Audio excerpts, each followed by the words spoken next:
Had a great sequence in there with the fight scene.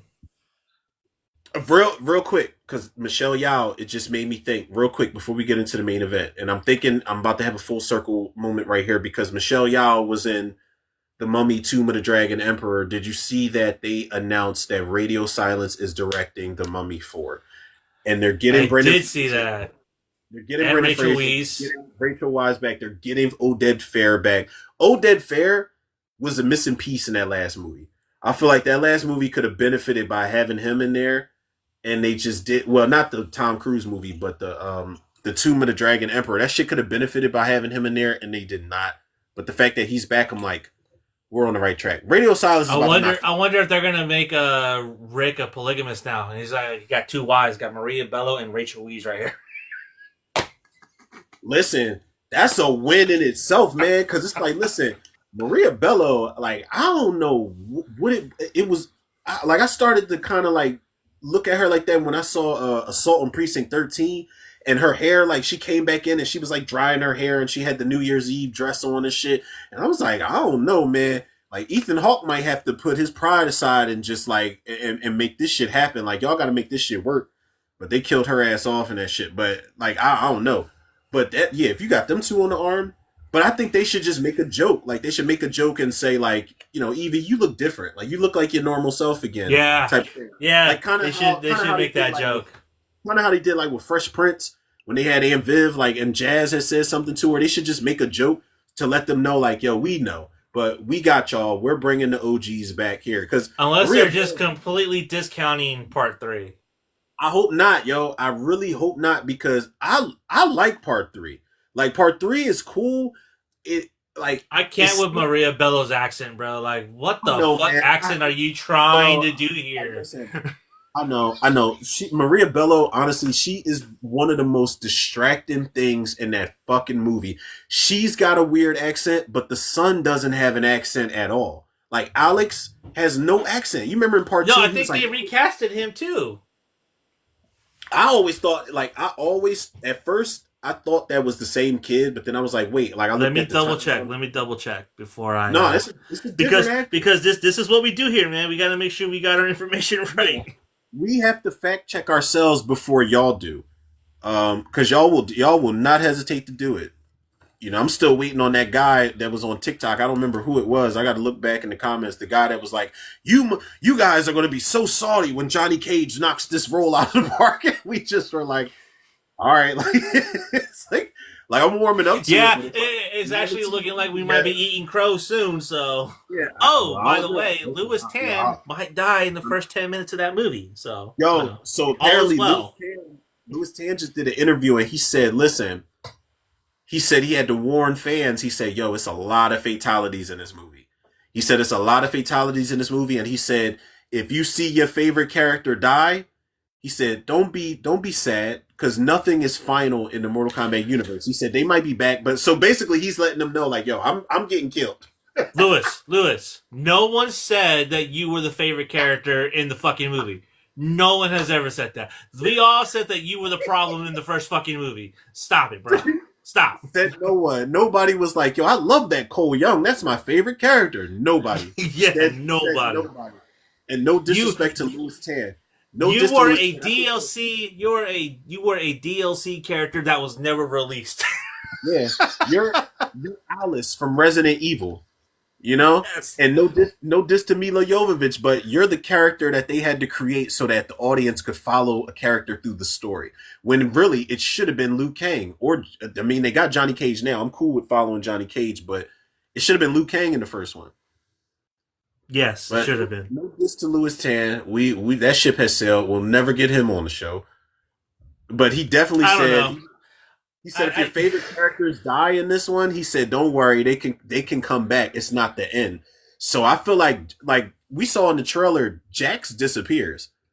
I think Jax they said that they wanted to end. They got Avengers Infinity War type of responses from the test screening. So I feel like it's definitely going to be a lot of Earthrealm characters that die, and they're going to come back in Mortal Kombat 3 for like the real fucking tournament type of thing. So I don't know. I feel like Sonya might die, and honestly, I'm cool with that because her and Cinderella. I think Kung Lao might die. I think Liu Kang might die. Kung Lao just he came back from the dead. Oh, did he? I thought he Kung Lao. survived. Remember, I'm he gonna have got to his rewatch that movie now. Shang Tsung. Yeah, Shang Tsung took his soul, and in front of Liu Kang and the rest of the gang. Remember, they had to pull Liu Kang away through the portal when Kung Lao was getting his soul taken away. Right. Okay. But in the trailer, you see at the portal zone, Kung Lao and Liu Kang are walking up to each other. But the speculation is Kung Lao good or bad in this one? I feel like he might be either neutral or he might just be a flat out bad guy. But there's a shot where he throws his hat towards Liu Kang. I don't know who Liu Kang is fighting, but he throws his hat towards Liu Kang while he's fighting somebody. But if Kung Lao is a bad guy, that's bad for everybody because Okay. that means So Quan Chi brought him back. So it was a different kid. So it was a different cast altogether. It was Luke Ford that played Alex in The Mummy's Tomb Emperor, and it was Freddie Both that played Alex in The Mummy Returns, and he hasn't acted since then. God damn. Yeah. Steven Summers cut him that check. He said, "All right, bye. See you guys." That was a big movie, bro. So you know he's still eating off that shit. So. Oh yeah, I went to the theater to see that shit. When the day I went to the theater to see The Mummy Returns, I crashed on a fucking moped, and I haven't gotten on a crotch rocket since. Banged right the Okay, fuck now out. you're gonna have to tell me the story. How did you Banged crash right on the your moped? Listen, so no bullshit, bro. True story. Me and some of my friends from school, we had went after school we had went to see The Mummy Returns because the person whose house we was at was right across the street from the mall. Cheltenham Mall. Anybody that's from Philly, y'all know where Cheltenham Mall at. So we was right across the street. The movie theater was in the mall. So we shooting the shit like, we chilling. I was about to say pre-gaming, but we definitely wasn't drinking or smoking back then. But it's like we was pre-gaming, just hanging out and shit before the movie started. So we was in the driveway. And the boy whose crib we was at, that was our classmate, he had a little moped and shit. So everybody was taking turns riding the moped. So like I was like, yo, I want to turn. So I get on this moped and I'm going up the driveway. So we go up the driveway and turn around, and then we get off, and then the next person get on. So I go up the driveway, I turn around, and my homie, I'm not even gonna say his name. If he ever sees this shit, he knows exactly who he is. He's like, yo, man, chase me on that John. I was like, all right, cool. So so he's running, I'm chasing after him. It's a pothole approaching. And I don't know how, I don't know if it was like some Terminator shit, like some slow, like my brain just couldn't really figure out what was about to happen. So I see the pothole, I see the pothole coming up.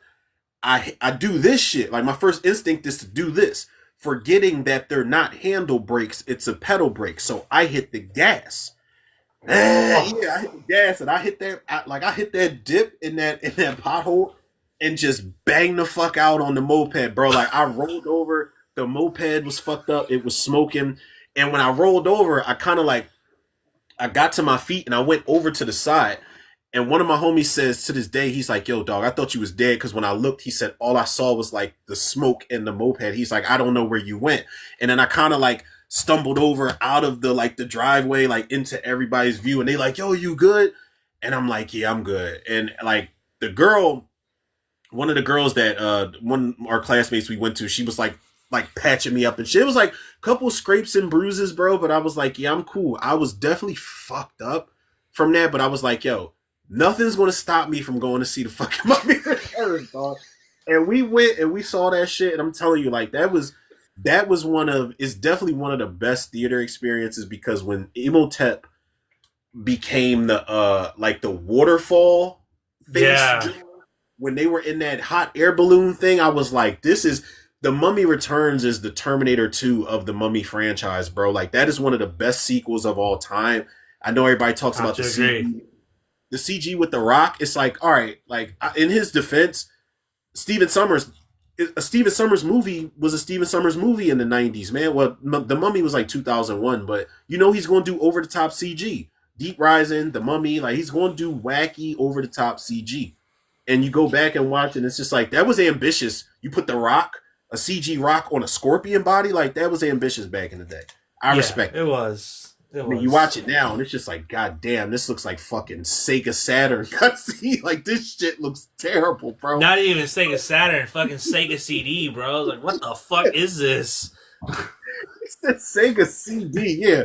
Sonic 3D Blast or some shit like that. It's like, damn, At least the dog. Saturn had the wherewithal to, like, smooth out those pixels. Oh man, I mean, no, you're right. They did. Like, you remember? Little side note. You remember Alien Trilogy on Sega Saturn? Yeah, we were like, you're on this like little pod and you're just like cruising through, and yeah, that shit was fire. That shit was fire. Oh man, that's now. I was about to say That's a hard game to find too, bro. Because it used to be on the PlayStation as well. Yeah, yeah. PlayStation and Sega Saturn was the two Jones that it was really popping on, and I used to love that game, man. The main thing that I hated was shooting those fucking face huggers. Like, shooting those face huggers when they're on the ground, like, just itching towards you. I was like, this is the worst shit ever. But once you got that grenade launcher, you start launching that shit at them face hugger eggs or them tanks, them barrels and shit. Yeah. Alien Trilogy. Man, that's like a fucking core memory unlocked, bro. Shit. Remember we rented that shit for Blockbuster for the holidays, and like, we would just spend hours on the TV just playing that shit.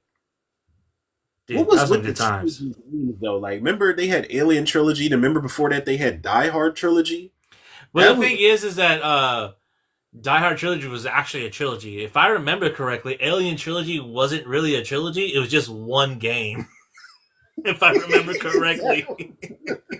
Yeah, it was. It's like, all right. It was like a shoot 'em up, and that was it. They just called it Alien Trilogy. Like, all right, let's keep the corridors of the first one, the Humvee of the second one, and then the ball-headed Ripley of the third one, and just make it one game, but call it Alien Trilogy type shit.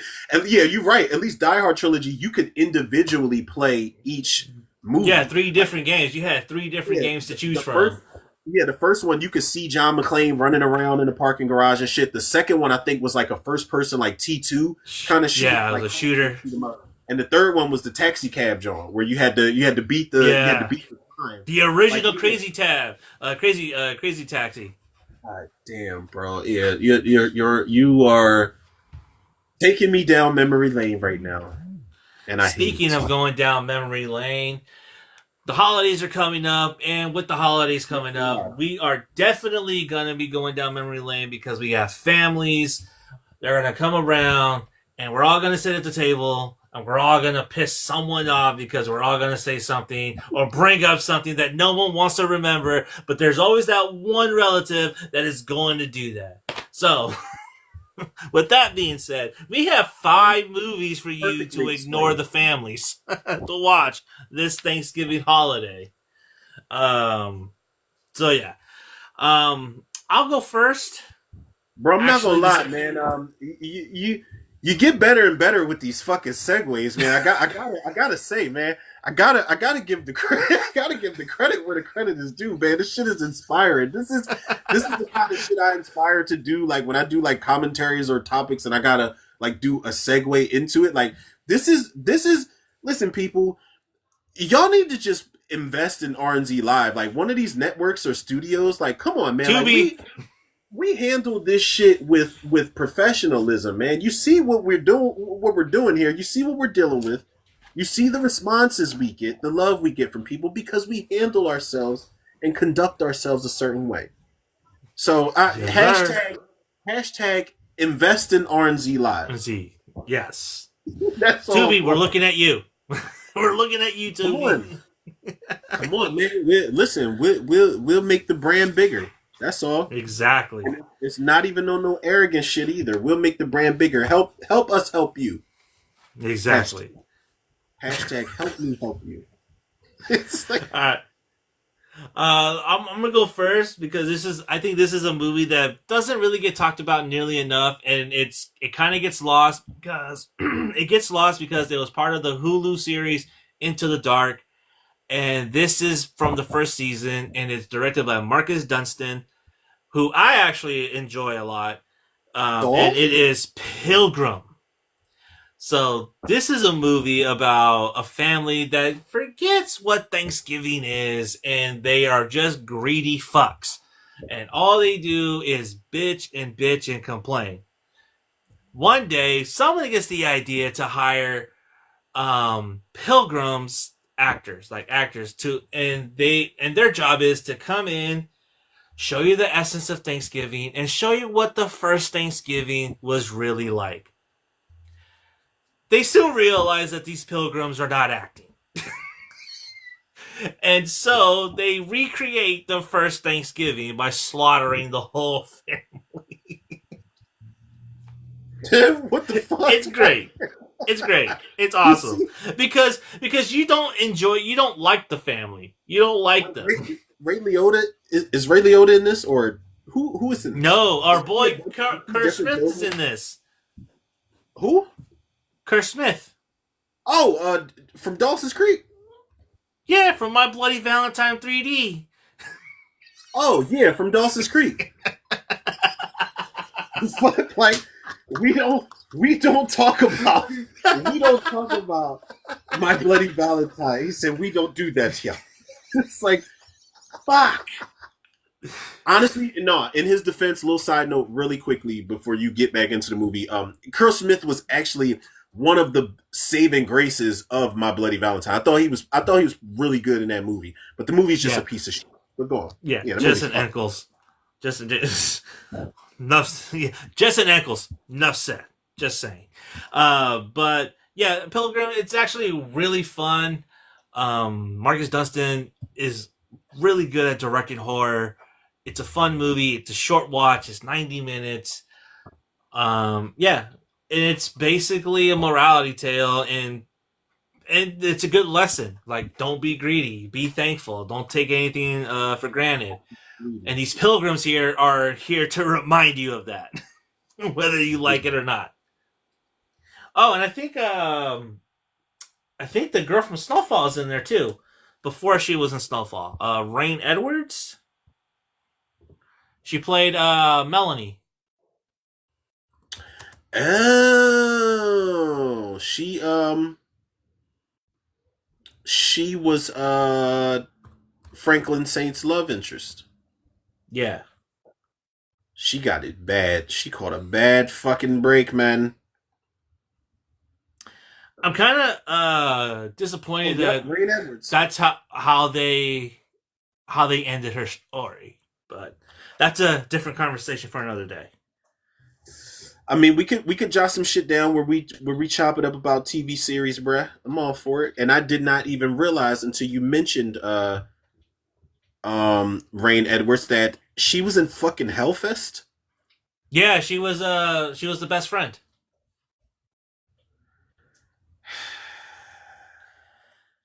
I'm sorry. I'm gonna give that movie. I'm gonna be honest. I'm gonna have to give that movie another go, just because I like Bex Taylor Klaus. Like, she's in the movie, so love her, man. So I'm definitely gonna have to give that movie another shot.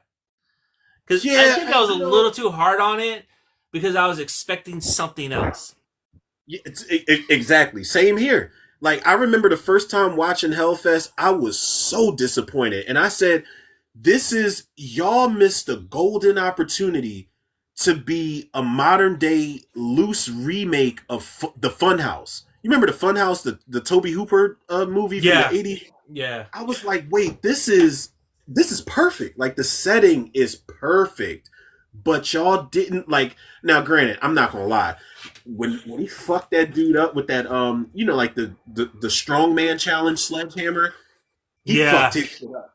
He hit him in the throat with the shit, and the dude, like, he couldn't even. I was like, yeah, that's kind of realistic. I was like, yo, get up. I was like, I know you can't feel your fucking larynx, but get up, motherfucker. And then he bashed his shit in, and then the one dude, he stuck the fucking needle in his eye. I was like, wait, hold on, this has got some really vicious shit in it. But overall, I said, this movie just fucking sucks. The ending was kind of interesting because I'm like, oh, I don't think I've seen this in a horror movie, a slasher movie before. Let's get a part 2 so we can expand on that with the killer. And like, I feel like a part 2 would be better, but part 1, I just was like you said, I might have to rewatch it myself, bro. But like, at first glance, I was just like, this ain't it. this is so fucking disappointing, yo. Because the trailer looked so good, and I was just like, nah, this ain't it. Yeah, I agree. I agree. But that's my number five, Pilgrim. Okay. Um. Well, Pilgrim, I'll say that my number five is we got a good Pilgrim dressed up doing some carving for Thanksgiving, and honestly, I didn't know if I wanted to put this on my list because I feel like it's still fairly new, but in my Yeah. mind I feel like it was an instant fucking classic for me because I was excited to see it and it delivered on everything I wanted it to deliver on for a holiday themed slasher. My number five is going to be Thanksgiving. Yep, that's my Um number four. oh man, listen, all right, yeah, listen, let's go, bro, because Thanksgiving, like I remember seeing the mock trailer for it. What was it, Grindhouse? What Yeah, they when they did the Grindhouse. mock trailer for it? First of all, they did the mock trailer for it. That shit was genius. But the music that they played, I don't know how many people paid attention to the shit. The music they played was from Creep Show. It was from Yeah. the Father's Day segment in Creep Show, and I was like, wait, hold on, man. Like, what is this? Like, is this coming out? And then me, like every other fan out there, they were wondering for years whether this movie was coming out or not. And then when they finally said it was going into production, I was like, all right, Eli Ross about to knock this shit out of the park. Like, we got Halloween, you got Black Christmas, or whatever your fucking Christmas movie is. But I was like, I don't really recall us having a proper Thanksgiving themed slasher. It might be out there, but I was like, we need one that's like going to be I hate to say it, but the Scream, because everything is so modern and so meta nowadays and so self-aware. I was like, all right, it's got to be the Scream of the fucking holiday themed slashers. And that's kind of what it was, man, all without having to completely be Scream. Like, these characters, the more I watch Thanksgiving, the characters ain't so, I mean, they're assholes, but I didn't necessarily want to see the characters go,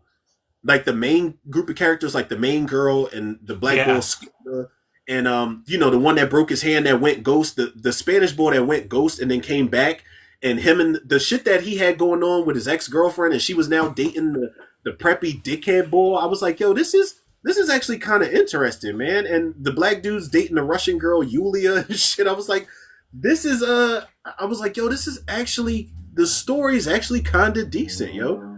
And I was surprised at how invested I was. Like, when he has them all gathered at the table, I really was on edge. I was like, oh my fucking god. I know he's not gonna kill the main girl, but I was like, I don't know if he's gonna kill Scuba. I don't know if he's gonna kill the girlfriend. I don't know if he's gonna kill the dude that gets his papers written, the jock that gets his papers written for him. I don't know if he's gonna kill the dad.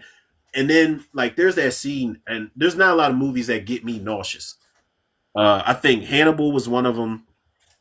Um, I can't remember the other movies that got me nauseous. It's a couple of them, but when he started cutting into the leg of the wife, and when you see what the skin looks like underneath, I'm like, wait, hold the fuck up, man. Like, if he has to That eat, was bro, I was not ready because I said, hold on. I'm like, if he makes him eat that shit, I'm probably gonna throw the fuck up. I'm not even gonna lie.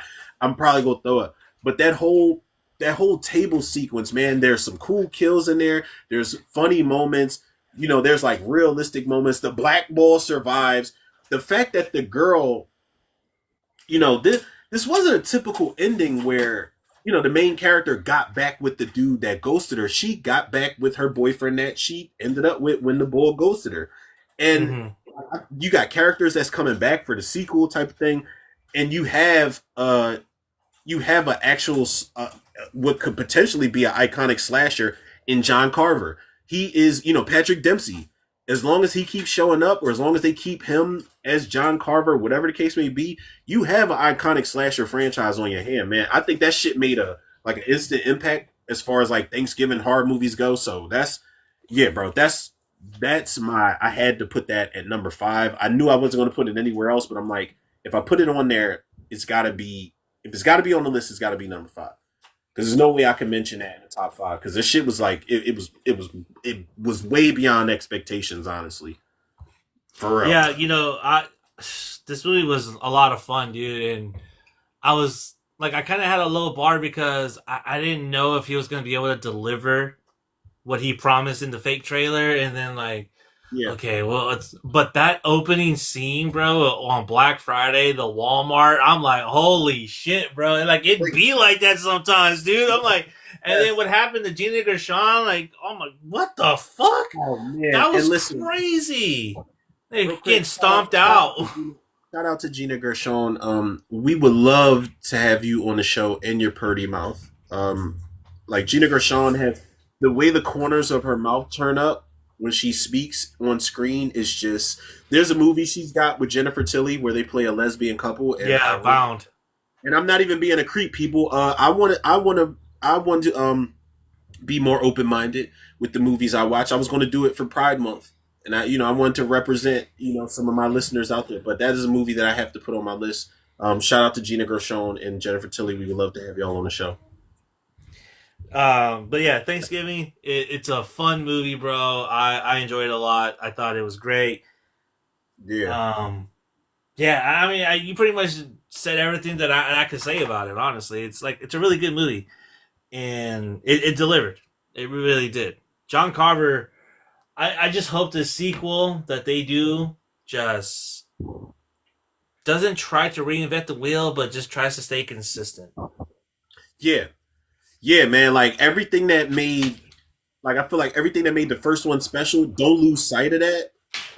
But like, let's up the ante a little bit. Like, if you want to get a little more gross, like the movie's not really gross, but that one part at the dinner table was fucking gross. But if you want to top that, sure. Like, if you want to have a gross out scene, one sequence, sure. But I feel like keep everything. I don't know how you could top that turkey scene, though, bro. I really don't know how you could top that turkey scene. Somebody gonna have to eat for real. Somebody gonna have to eat for real, bro. They gonna have to really. They gonna have to really. What's his name? Rick Hoffman. Well, in the fake trailer, they do eat it. In the fake trailer, they do eat it. They do eat it in the fake trailer. You don't see it because they hide it because the version on YouTube is edited, so you don't know that the turkey they're eating is actually the grandma. They gotta. You know what they gotta do? They gotta take notes from.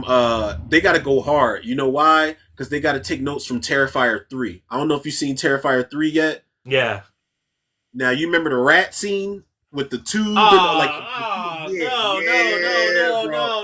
Yeah, they gotta be like, no, okay, hell, they gotta be like, okay, they gotta be Eli Roth gotta be like, okay, Damian Leone, watch this, dog, watch this. No, you know what you should do? You know what you should do is the human centipede thing. Oh no! Like, oh God! Now listen, just go. Just go. That makes the Terrifier 3 scene like, all right, I could deal with that, but the human centipede shit is just like, fucking hell, man. Yeah, that's insane. Oh, all right, so yeah, my number 4 is Thanksgiving as well.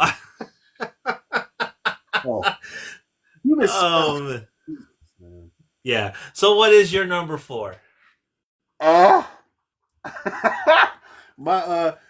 My number 4 is actually the human centipede. No, I'm joking. Like, like human centipede is a Thanksgiving movie, man. Everybody's eating in that shit except the person that's in the front. Yeah, they ain't eating shit. Or actually, no, they are eating. That's why they win. They are the reason everybody else behind them is eating. For real, yeah, exactly. It's fucking disgusting, man. No, my number 4, man. My number 4 is actually a movie.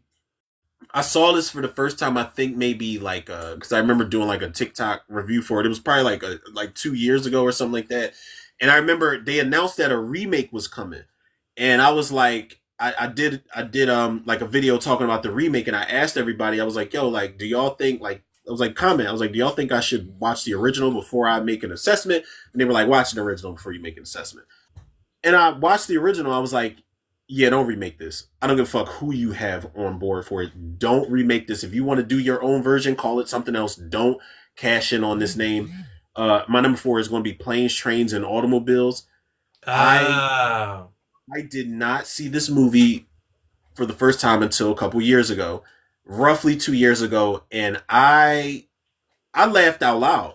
Honestly, like that's a hard thing to get me to do. Like completely sober, completely locked in, I laughed out loud. Like John Candy, Steve Martin, like yo, this movie. Let me bring it up so I can make sure I got my. As soon as I typed in, as soon as I typed in planes. You First of filled all, out. John Hughes. What? He's behind 80s and early 90s and fucking magic. Not just nostalgia, but magic. So for him to like he wrote and directed this shit. But I'm like, I didn't really know what to expect with this movie. And then I'm telling you, bro, like the moment that Kevin Bacon's in this movie, the moment I remember Kevin Bacon and Steve Martin like race into a taxi cab or some shit like that, Yeah. and Kevin Bacon beating him to the taxi cab, that shit's funny. And then the moment that you cut to Steve Martin in the office and his boss is like about to respond to what he's reading every 5 seconds and he just doesn't do it until he actually does it. I was like, wait, like this is the type of comedy that's missed, yo. And then when he runs into John Candy, it's just like this unexpected duo and this unexpected dysfunctional friendship. They can't fucking stand each other in that movie. And John Candy is just so good at playing like, John Candy crawled so that Chris Farley could walk. You know what I'm saying? Yeah. And Chris Farley walked so that, Kevin James could remind people that Chris Farley should still be around because Chris Farley would be in the role that Kevin James is supposed to be in. So I thought you were gonna say Chris Farley was so Paul Walter Hauser could run. I thought that's what you were gonna say. No, listen, I ain't going that fucking far. Ain't that the dude that's actually playing him in the biopic, Chris Farley? Stingray from Oh yeah, I think you're right. Bro, it's directed by fucking Josh Gad. Are you kidding me? Josh Gad, bro. Like, come on, man. We could do better than Josh Gad. I'm not. Now, Stingray, you can cast somebody based off the likeness of the real person. Bro. What? Oh, dude. Paul Walter Hauser is going to be in the new Resident Evil movie. Oh no, I know. The cast is I didn't weird. know that. The cast is, have you seen the full casting for Resident Evil? Little side note, people. Let's get sidetracked for a second because this is important. Because Zach Kreger, Mr. Weapons. I ain't gonna say Barbarian because whatever. I'll watch it again and see how differently I feel about it. But Weapons, like if he is directing Resident Evil, I trust Zach Kreger. But yeah, look at the cast overall for that shit, bro. It's very odd casting for a Resident Evil movie, but according to him, he's going to tell his own original story. It's not going to be centered around Leon or Claire or Chris or because we all know how well that works out. Well, honestly, it can be done. Like I'm all for it either way. Like, bro, like you talking to somebody that like I love the original Resident Evil franchise, my favorite guilty pleasure franchise. Regardless of how ridiculous it gets. And I love Welcome to Raccoon City to a certain extent. Like, I think that's the closest to a fucking Resident Evil live action adaptation as we're going to get. They give you a lot that the other movies didn't give you, and nobody appreciated it. Because it was just a movie that didn't get proper promotion, it didn't get proper budgeting and shit like that. But that last Resident Evil movie wasn't terrible, yo. It wasn't terrible. But Zach Kreger wasn't. Zach Kreger, I feel like the horror elements are already there. Like he's already gonna make it scary. He's gonna make it creepy for sure. Because Weapons, I was definitely uncomfortable watching that movie. I was like, all right, I don't know what the fuck's about to happen. I don't know. So he's good at the unknown. Yeah. So Plane, Trains, and Automobiles, that is your number 4. That is a good movie, dude. That's definitely. That's not a movie that I revisit often, but every time that movie's on TV, I'll stop and watch it. Yeah, man. It feels like John Hughes, man. It feels like hold on, when did this come out? This came out 87. It feels like the 80s. It feels like John Hughes. It feels like a fucking like a crazy wacky, like this is again, this crawled so shit like Tommy Boy could walk. You know, like a road trip. Now, Tommy Boy wasn't necessarily holidays, but it like it's a road trip. This unlikely duo, man, this all pair that just can't get along, but they end up finding like a bond and finding a friendship amongst each other, man. I love shit like that. So when I first saw this, I That was like, moment, oh, man, this that shit's moment in the hilarious. whole, that moment in the hotel scene, bro, just is probably Oh one of the saddest monologues ever, bro. It's like yeah, man, and that's and so I didn't fucking expect sad, that. bro. I did not. That caught me off guard. I didn't expect the movie to have like emotional moments. I'm like, all right, this is John Candy and Steve Martin and whoever else the other cast members are that I looked up. I was like, it's going to be what it's going to be. But I did not expect that moment to come out of it and like to put that in a movie In the where middle of the movie, exactly you could have just kept it straight up comedy to put that in the movie. I was like, that's one of the reasons why I understand why people are like, yo, this is a one of a kind film, whether it's a holiday film, whether it's a road trip film, buddy comedy, whatever you want to call it, leave it as its own. And I said, when I found out they were remaking it, they were talking about, and you would think that I would be on board with this just based on where I'm from. They said that Kevin Hart and Will Smith were talking about remaking it. And at first I was like, wait, I've never seen the original. Everybody was like, yo, go watch the original. Go watch the original and then come back. And I saw the original. I was like, don't do this. I get it. I get why everybody's saying don't do this. If y'all gonna do it for the city, Kevin Hart and Will Smith, just do your own thing. There's no need to do a remake of this movie because this movie already exists and this movie's already damn near perfect. Like, don't just leave it alone. Just leave it where it's at. It's a lightning in a bottle 80s comedy, man. From John Hughes of all people, who was behind so many lightning in a bottle movies. And you have John Candy and fucking Steve Martin. Hold on, because who else was in this shit, man? I know it was some other faces that I'm not. Dylan Baker was in this. Kevin Bacon. I said Kevin Bacon. Martin Ferrero from Jurassic Park. Like, come on, man. Matthew Lawrence was in here. And this was long before he was in that bitch's oven in Tales from the Dark Side. I'm sorry, I didn't mean to call her that because she was fine as shit.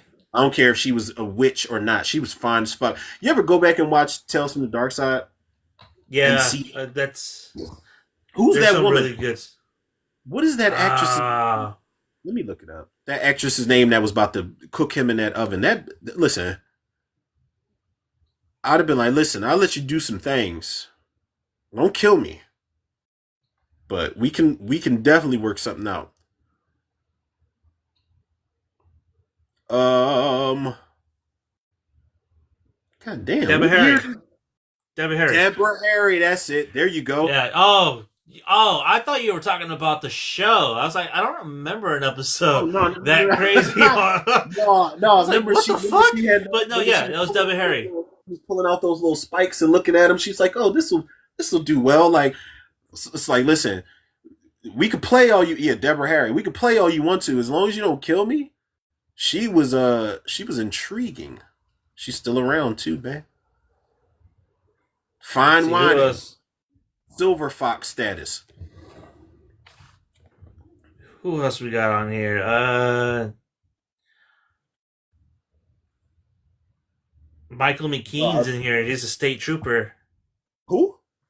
Michael McKean. Oh, I thought you said Monica Keena. I was about to say, wait, what? Yeah, she wasn't even born then. She was Yeah, probably right, being born. right. On Like, this. bro, I was about to say, hold it down real quick. I'm gonna run to the bathroom like 2 seconds. Okay. 2 seconds, and then I'm back. Shadow. Shadow. Shadow, come here.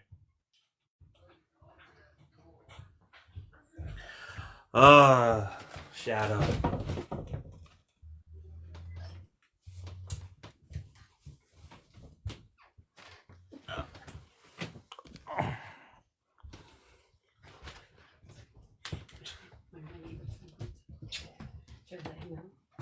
It's supposed to start raining When? Right now? 10, yeah. Oh, I mean, here, you can just leave the door open.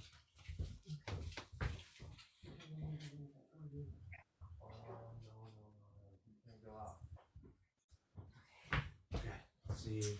See you. mom wants to go out. If it's raining, we're not going anywhere. Huh? If it's raining, we ain't going anywhere.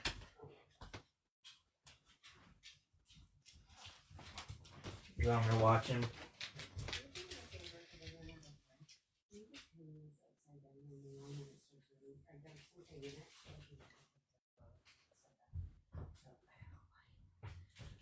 So the rain just cleans it, like inside out. I did tomato juice.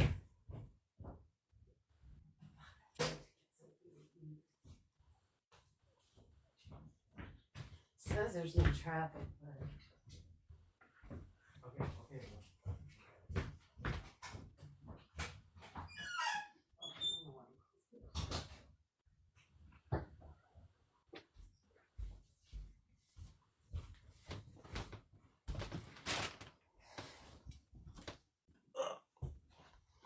Yo.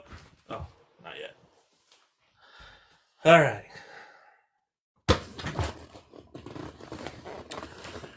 I have returned, sir. Yeah, I had to let out my dog. He was driving me crazy. He was like, dude, the fuck, dude. Yeah, that's what they do. They fucking I was coming out of the bathroom. My dog, he's sitting at the bottom of the steps. He looked up at me like it was time to go. I was just like, I'm like, listen. I'm like, wait. Yeah, like, seriously. I'm like, hold the fuck on, man. I'm doing something. Like, damn. Almost. Yeah, no, I'm gonna take him out, man. My boy's getting old, man. He's getting old. Like, normally when I come in, he runs to like whatever door somebody's coming in from. He runs up. He'll make sure it's us, and then he he's good after that. But he just barks in place now. Like he was on the second floor landing, barking last night. Like when I came in, and I'm just like when I walked around and saw him barking, like sitting down, I'm like, shut the fuck up, man. I was like, because if I really was somebody breaking in, like it's too late. Like I'm already in here, man. You're already done. You're supposed to have the drop on everything. But yeah, my boy is getting old, man. I gotta put him on the treadmill. What's that old Richard Pryor story where he's talking about the dude that broke into his house and his dog was just like showing him where all the good shit is? The dog's leaning into all the stuff. Is like, oh, there's some money here. Oh, there's some jewelry here. And the dog's like, and the robber's like leaving, and the dog's like the dog turns into the exorcist, like, now it's time to play. And the dog just mauls the robber. Yeah, man, like these animals don't be riding right sometimes, yo. Like they really don't. They do not ride right. And I don't like it. Right? Oh my god. That's funny as fuck. All right, back to the main event. My number 3 is actually a horror movie that's actually gotten a lot of love over these past 10 years, and it's from 1987, and it's arguably one of the most infamous Thanksgiving movies of all time, and I am talking about Blood Rage. Ooh. It's not cranberry sauce. Wait, that movie is insane, dude. The opening itself with the twins committing the murder at the drive-in theater, and he gets away by literally smearing the blood on his twin and handing him the machete is crazy. I'm like, oh my god, dude.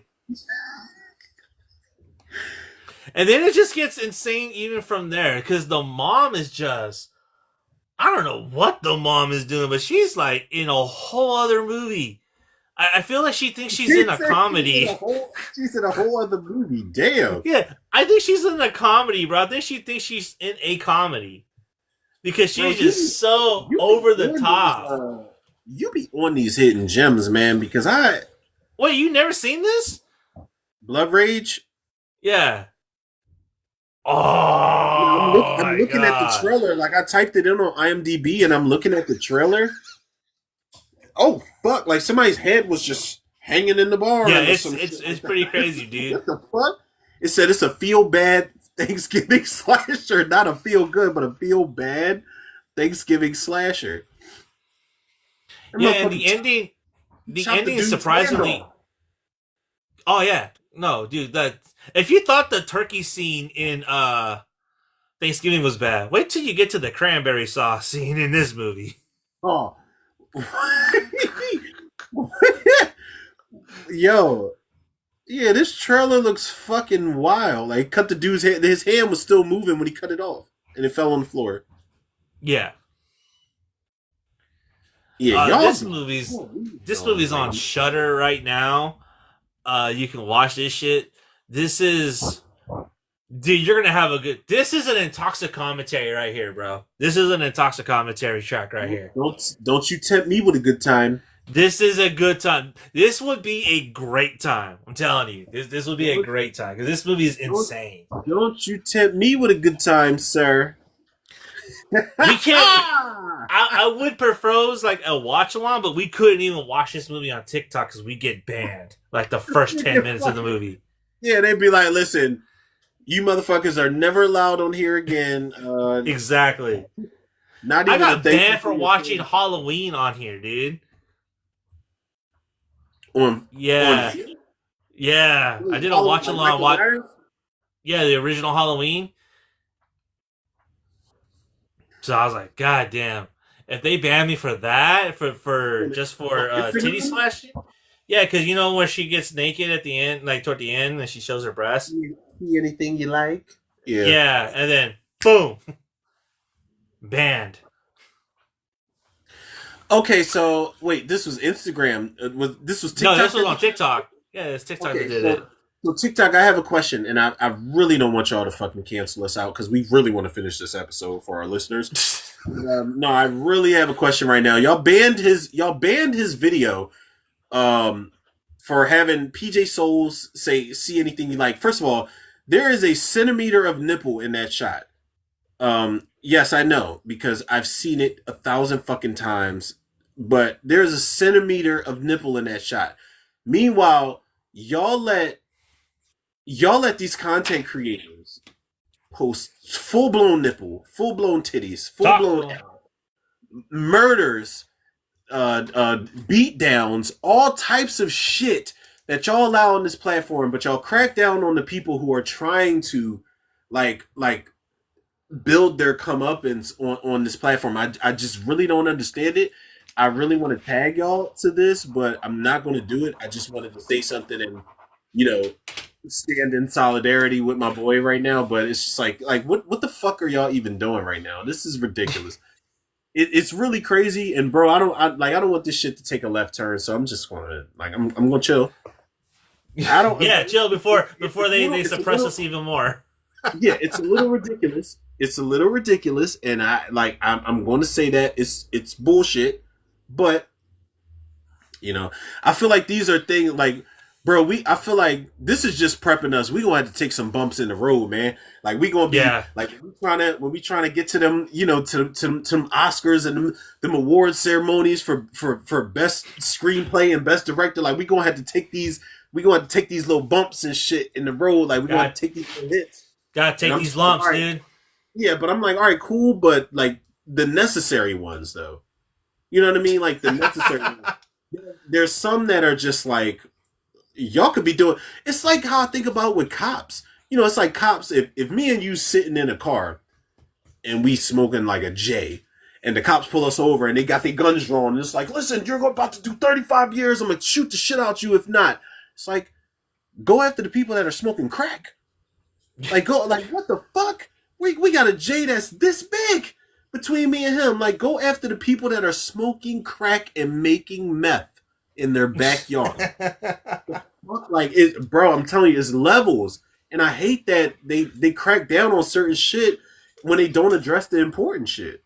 I just hate that, bro. Like, I really do. I hate it. But casualties of war, man. It's like I told my nephew, he was talking about like something as small as like baking.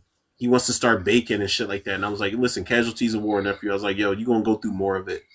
It's going to build your character up. So I guess we got to take our own advice, huh? And be grown-ups. Yep. Just like we are supposed to do. Pissed. It's like, come on, man. Like, damn. That shit... that should piss me off. But go ahead, bro. Let's finish with our Yeah, list. I mean, Blood Rage is a good movie. It's about twins. I don't know. The mom in this movie is just way out there. She is chewing up the scenery so insane that you're like, what am I watching? You feel like you're watching a soap opera because the acting is just so fucking overperformative. It's great though. It's great. It's become a Thanksgiving tradition for me, dude, to watch this movie on Thanksgiving. It's a beautiful fucking house in the beginning of the trailer too. Yeah, and it all takes place right there. It's actually takes place in a little gated community. Oh, they got a drive-in theater at their crib. No. That's it. That's the opening scene, bro. That's the opening scene. Oh, okay. They go to the drive-in because the mom is trying to get laid. And she takes her kids along with her. And she said, hey, mama's got to do something. Go away now. And that's when the two kids like end up doing the shit that they do. Or one of them does. Yeah. She's like, bye-bye. Yeah, exactly. What? It is crazy. There's a lot of questionable shit that goes on in this movie, and it is hilarious. It is like it is going to be the funnest 90 minutes that you'll ever experience, bro.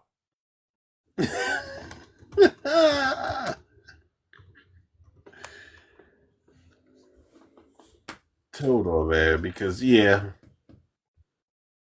I feel like this shit gonna frustrate the fuck out of me, though. It will.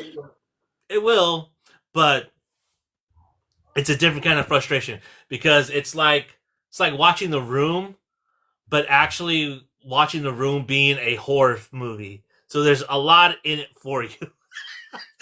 Already like, nah, I'm good. The Room is a fucking horror movie.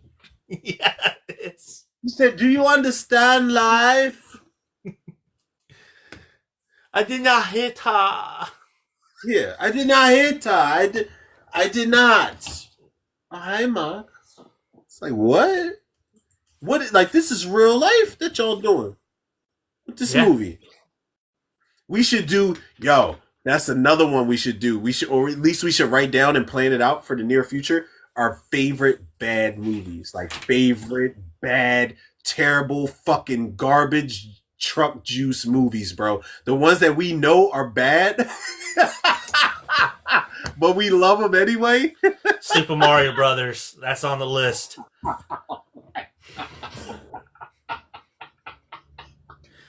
Super Mario Brothers is definitely on that list. I'm gonna tell you right fucking now, dude.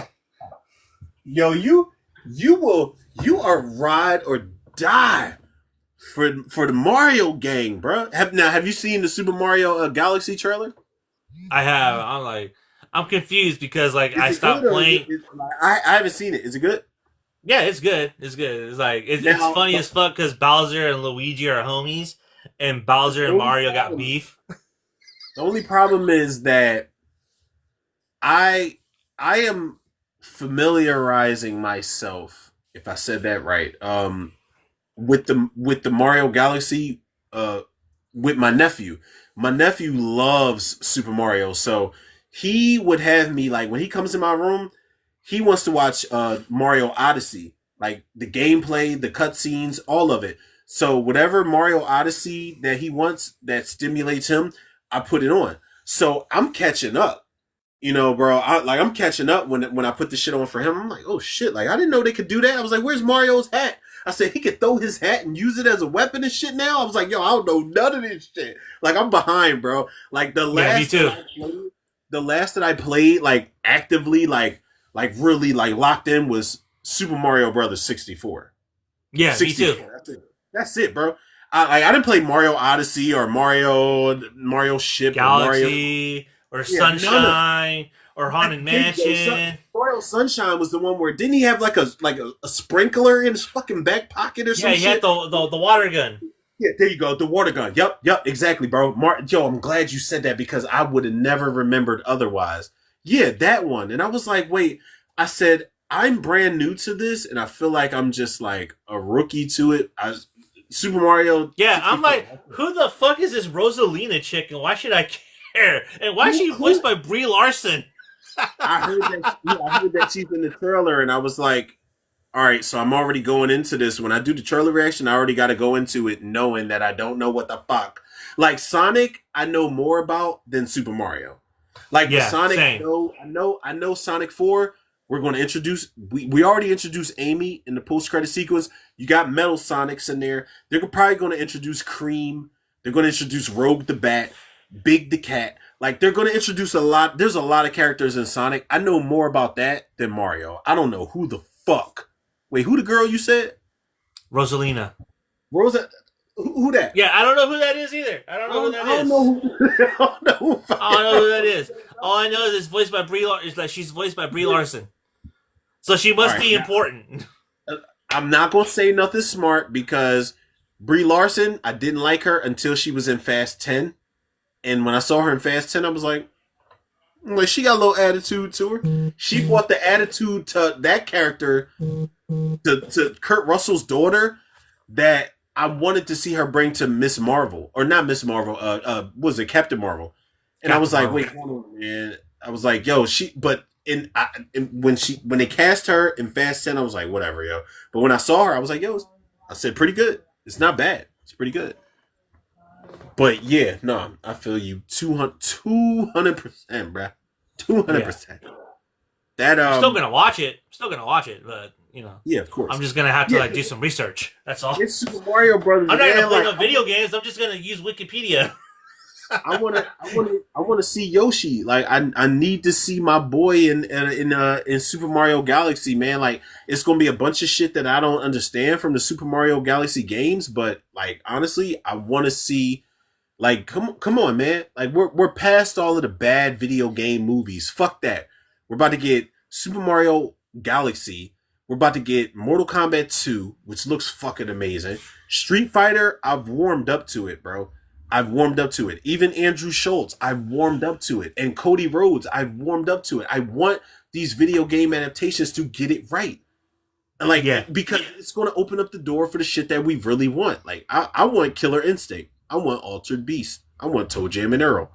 Like, I want certain video game properties that I feel like they got to get it right for us to get. So let's get it right. Earthworm Jim movie. That's what I want. Earthworm Jim. Yes, I want that. It's got to be animated. It can't be live action. It got to be animated. Though, you don't want a live action? No, I want an animated fucking Earthworm Jim movie. You don't want them to do... Yo, I feel like if they do an animated Earthworm Jim movie, they could definitely go for like a hard R rating, maybe an NC-17. Like, yo. That would be like for something like Boogerman or something like that. Yes, bro. Yeah, man. Yeah, they could be like, listen, we can get this movie made. However, it's like our release restrictions are definitely in order. But honestly, Earthworm Jim, if they could get it across the way they wanted to, I'll take it as an animated movie. Because if they water it down, it's gonna have to. If they do live action, they might water it down. Yeah, so that's what I'm afraid of. So if they at least do animated, they could at least go a little bit more crazy with it. All right. So how about this? Ryan Reynolds as Earthworm Jim.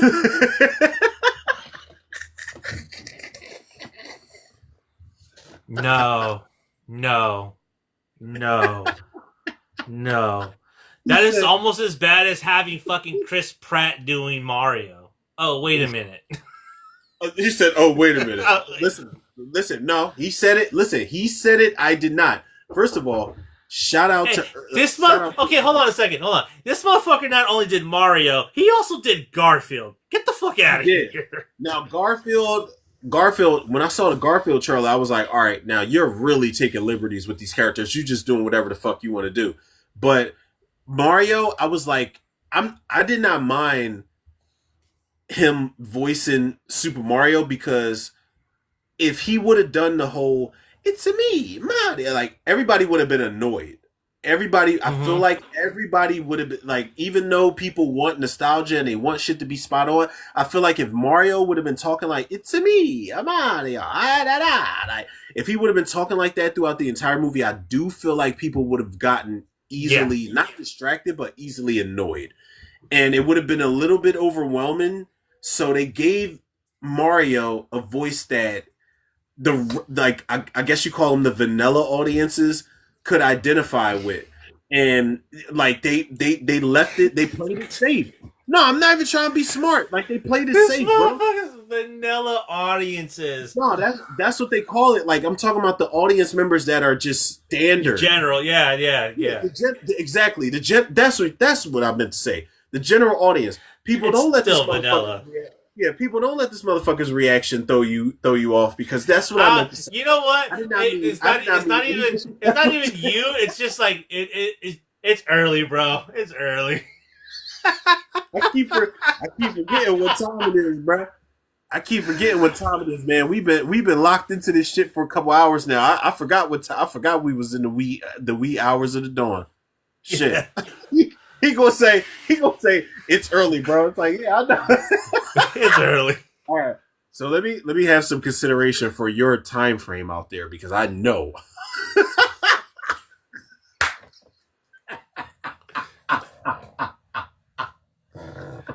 After this, bro, I'm taking a nap. Listen. I want to just say on RZ Live, fuck you and that nap because I'm not gonna be able to go to sleep after this. Like I'm up, bro. I'm up. I'm ready to go to the store and grab my. I had to grab my essentials and shit. Like I'm ready to do that. I gotta do this online Christmas shopping list. Fuck you, man, because I know you gonna have a nice little slumber after this. Yeah, hell yeah, dude. I'm gonna go right to bed and just wake right up. And the thing too that works in my favor that it's fucking raining over here, so I'm like, it's raining out there? Chilling. Yeah, it's not damn. So y'all got a good day because I honestly Yeah. I'll take the rain. I'll take the rain, bro. I love it. I love the rain. Like it helps me think. It helps me write. It helps me record. Like I love that shit. We don't have that out here right now. So y'all are blessed with the rain right now. Yeah, so it's a lazy day. It's gonna be a lazy weekend for sure, bro. I'm like, yes, it's supposed to be rain all weekend. As it should be, bro. We got up early in the fucking morning to give the people what they wanted. And people listen. Yeah. Send us some gifts. You know, Christmas is coming up. So send RNZ Live some motherfucking gifts because we have sacrificed our slumber, our well-deserved sleep habits or lack thereof to get this episode out to y'all people. And it's going great. It's going great. And listen, shout out to everybody that's looked in, that's peeked in, that's tuned in, that's commented. Everybody, big shout out to y'all. That shared and liked. Thank you. Yeah, and that shared and liked. But listen, man, we motherfucking tired. All right, we tired, but we getting it done though. What are we on number? You're on number 3. My number 3 was Blood Rage. Oh shit! Your number 3 was Blood Rage. Oh shit! Wait, hold on. Okay, it was because I had it. I looked it up on the fucking on IMDb.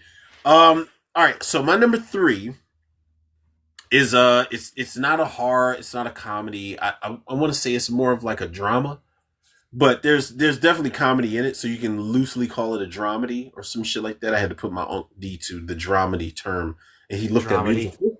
He was like, "Huh." I was like, "Listen," I said, "This ain't nothing I made up myself." I was like, I wish I could take credit for this shit because it sounds amazing, but no, this is technically a Thanksgiving movie because it takes place over the Thanksgiving season, but it's just so messy that it almost didn't make my list. But I was like, wait, hold on. If I got to keep it real with myself, it's like, all right, if I'm talking movies that take place over the span of Thanksgiving, The Ice Storm, Ang Lee. Now, this came out... Never heard of this movie. 1997. Bruh. This is... This was a movie I saw. I know it was around the time of digital cable, so it was in like what was that, the 2000s or some shit like that. I know it was before. I know it was before 08. My grandpa, But the Ice Storm, yeah, man. Look at that fucking cast if you can. Because I remember seeing that movie for the first time and I didn't know what it was about. I went into it completely blind. And I was like, I don't know what it's about. I don't know who's in it. And everybody and their mama kept popping up. I was like, wait, Sigourney Weaver's in this? Kevin Kline's in this? Fucking Christina Ricci's in this? Elijah Wood, Adam Hand Bird, god damn, what's that girl's name from Dawson's Creek?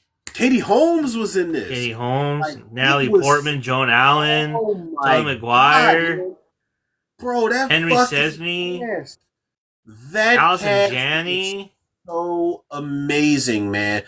And when I saw the movie for the first time, I was like, wait, hold on, like, how do you fit all of these people in this cast? And they fit them in there because it's obviously like there's a story in there, but it's more so about how intertwined the main characters are. You know, they're like, you got Sigourney Weaver's family, and then you got Kevin Kline's family. You know, and Kevin Kline, Christina Ricci's his daughter, and Toby Maguire is his son, who's away at college. But then it's like Sigourney Weaver and crew, like her sons are Elijah Wood, Adam Hamburg from Jumanji, but they're all like, these kids is fucking each other. The parents is fucking each other. They're going to swingers key parties and shit. I was like, wait, hold on. What is happening during the Thanksgiving season? This movie's amazing, bro. It is one of the best movies. It's one of my favorite movies of all time. I think Ang Lee, because he directed that movie, I feel like there's no excuse why he directed such a bad Incredible Hulk film. I just don't get it at all. You know, but if he has answers, then that's cool. Like that's his response. That's his thing. But I'm like, dog, you are too good of a fucking director to produce that Hulk movie that you did when you directed shit like the Ice Storm. The Ice Storm is a fucking masterpiece, man. Not to mention, 3 years before that, he did Crouching Tiger, Hidden Dragon. Oh my god! Hold on, wait. I didn't know Ang Lee was a director of Crouching Tiger, Hidden Dragon. Really, you didn't know that? Yeah, that's the reason he got. That's the reason he got the job. That was the reason he got the Hulk job. It slipped my mind if I did know. Now off the top of the dome, no, I did not remember that he did that. Because I remember watching that movie, and this was long before I was either smoking or drinking. And I remember watching that movie and just being fascinated by it. I was like, wait, how can they just this is how I move in my dreams. Like I move in my dreams like this, bro. Like you know how they gracefully they step on branches and shit and just float and I'm just like, yo, this is how I move in my dreams. I remember getting chased by Chop Top from Texas Chainsaw Massacre and moving like Crouching Tiger in my dreams, bro. I'm not even playing. I shit you not. Like you laughing, I'm serious. I promise you, bro. I promise you. Shit. It was Chop Top. I'm talking. It was fucking. What's the name? Bill Moseley Chop Top, bro. Nobody else. And I'm running from this motherfucker. He picked me up towards the end of my dream. I had to wake myself up. I guess that's my dream warrior superpower. But that motherfucker grabbed me and threw me into the sky. Not into the sky, but into the air. And I flew past a tree, like to the point where I hit the branches and the leaves on the way down. Yeah. And then when I hit the branches and the leaves and I was on the way down, I was like, all right. I was like, wake up, nigga. I was like, wake up, motherfucker. Like, bro, I swear. I'm not gonna say fuck Bill Moseley, but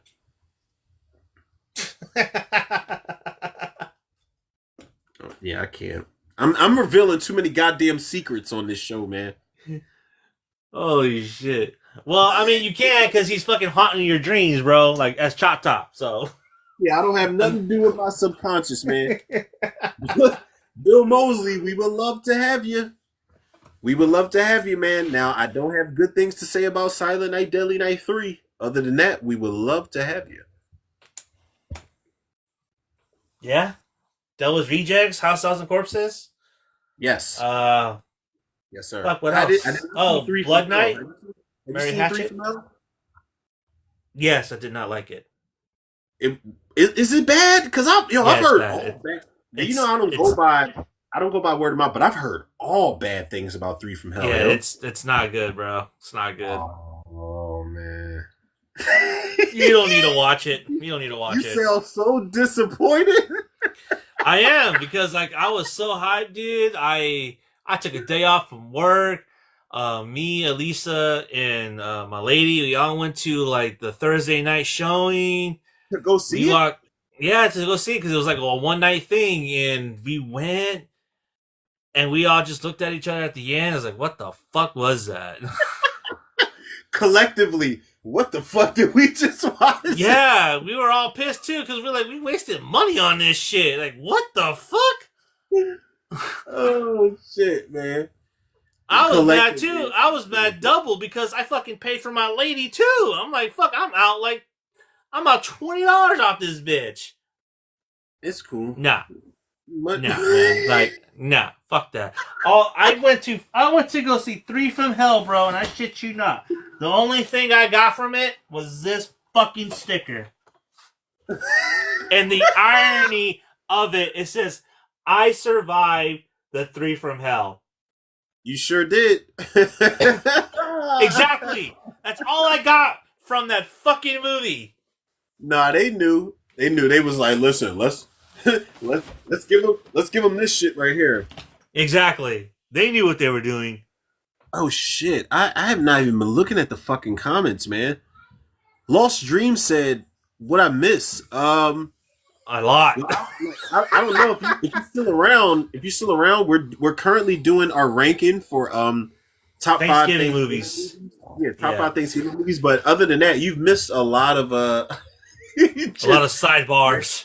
Yeah, random sidebar banter, man. You've missed a lot, but I mean, it's never too late.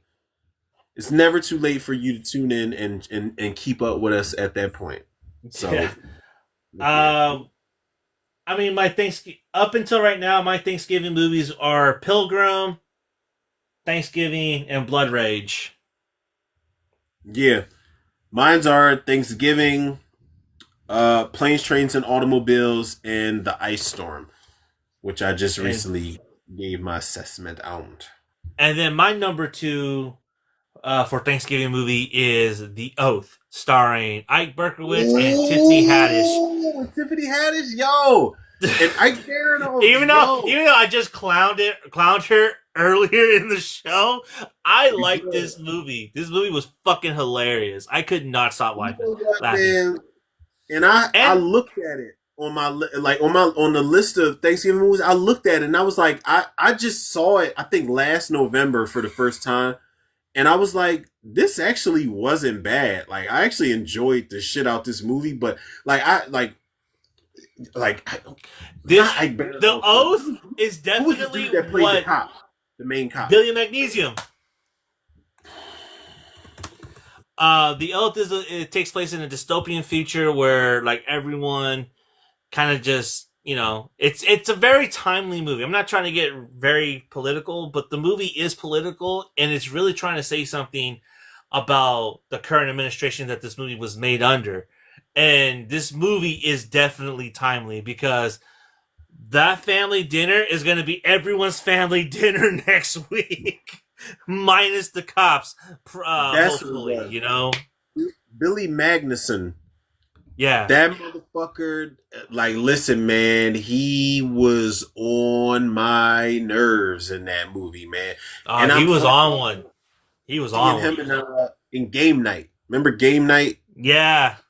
And I'm like, yo, I like this dude, man. But him as the cop, I was like, oh, I want to punch you in the fucking face so bad. Who was his partner? Was it John Cho? I don't think it was John Cho.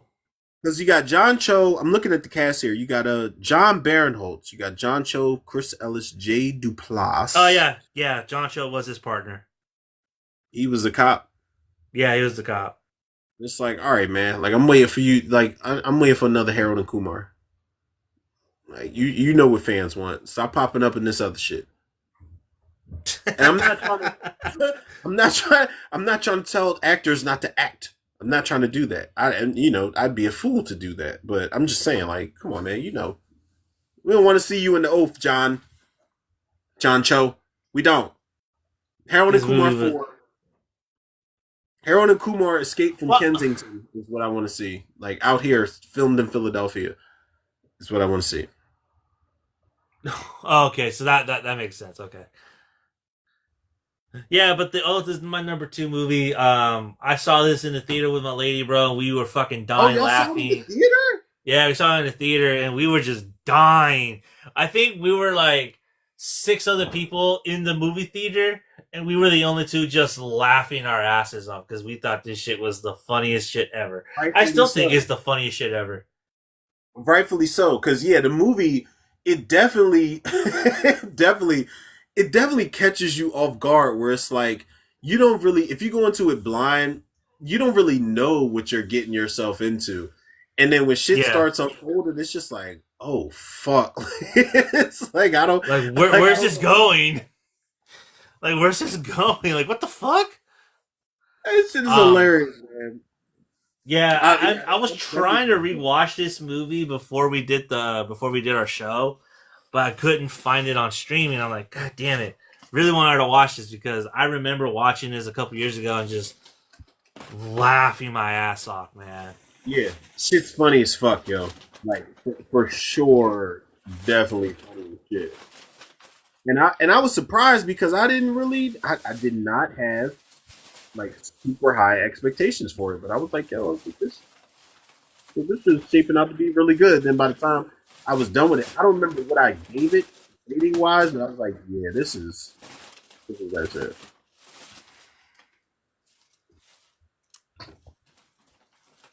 Sorry, my cat's like trying to get into this plastic bag here, and I'm really hoping that he doesn't get stuck.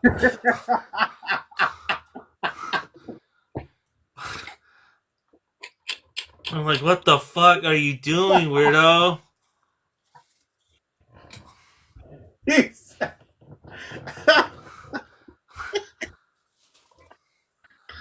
Look at this motherfucker. Look at this motherfucker.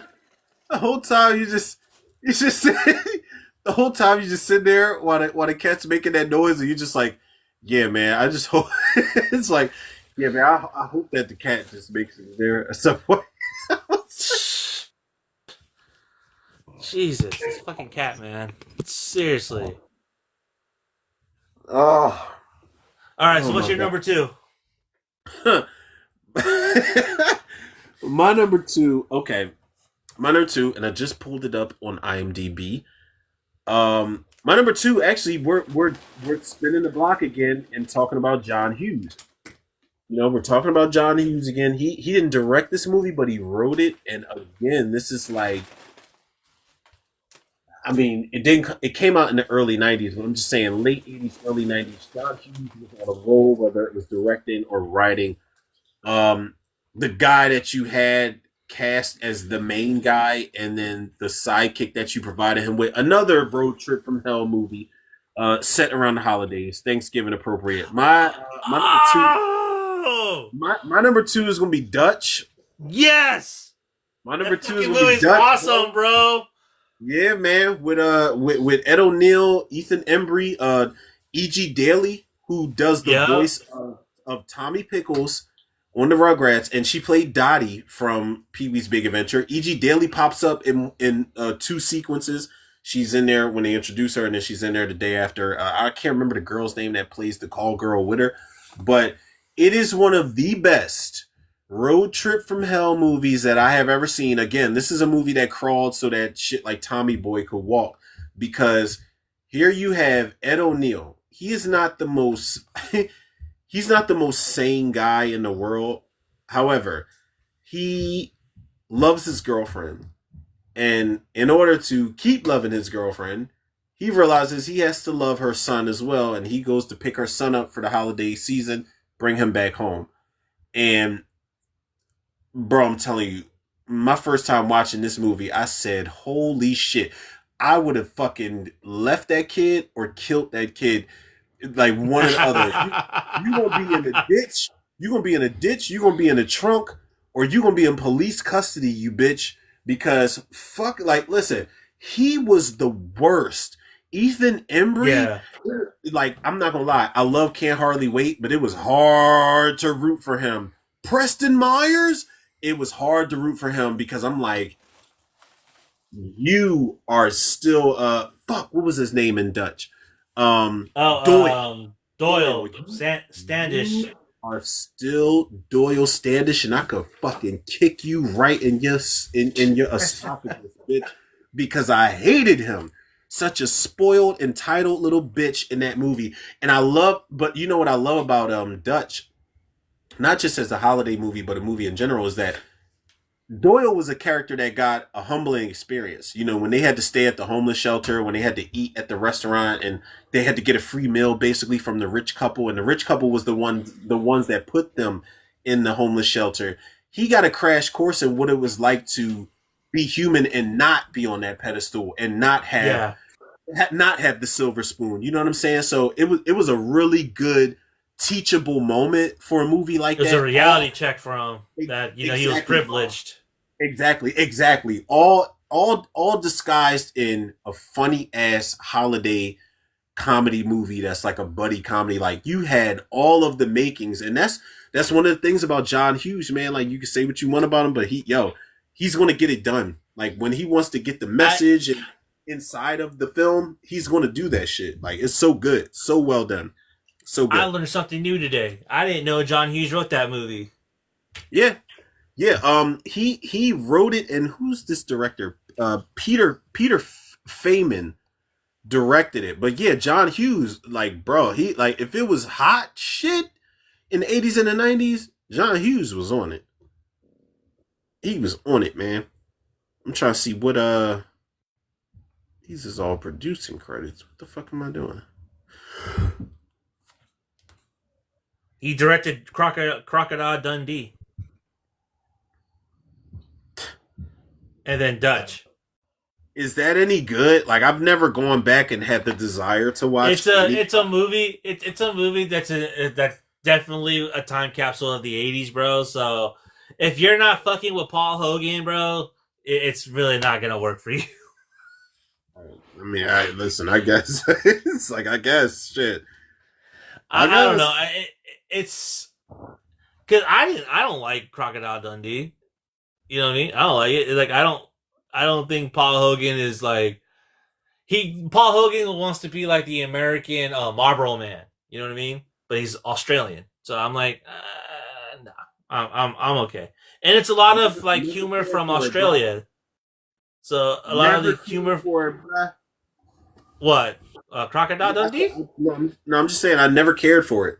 Like, Crocodile Dundee, even as a kid, like, I would see the trailer, like on like HBO or whatever fucking movie channel it was. They would be like, Crocodile Dundee is coming on Sunday at 6:00 or whatever the fuck. It's just like, okay, if I miss it, I'm fine. I don't have the biggest desire to see fucking Crocodile Dundee. I've never cared that much about. We walked. I think when I was a kid, bro, I remember seeing the Crocodile Dundee 2 poster all over the fucking place, and he came to America, and I remember my nana wanted to go see the movie. We went, and then I think we walked out of the movie, bro. Like, we were good. I guess you didn't like it. This isn't what I wanted to see.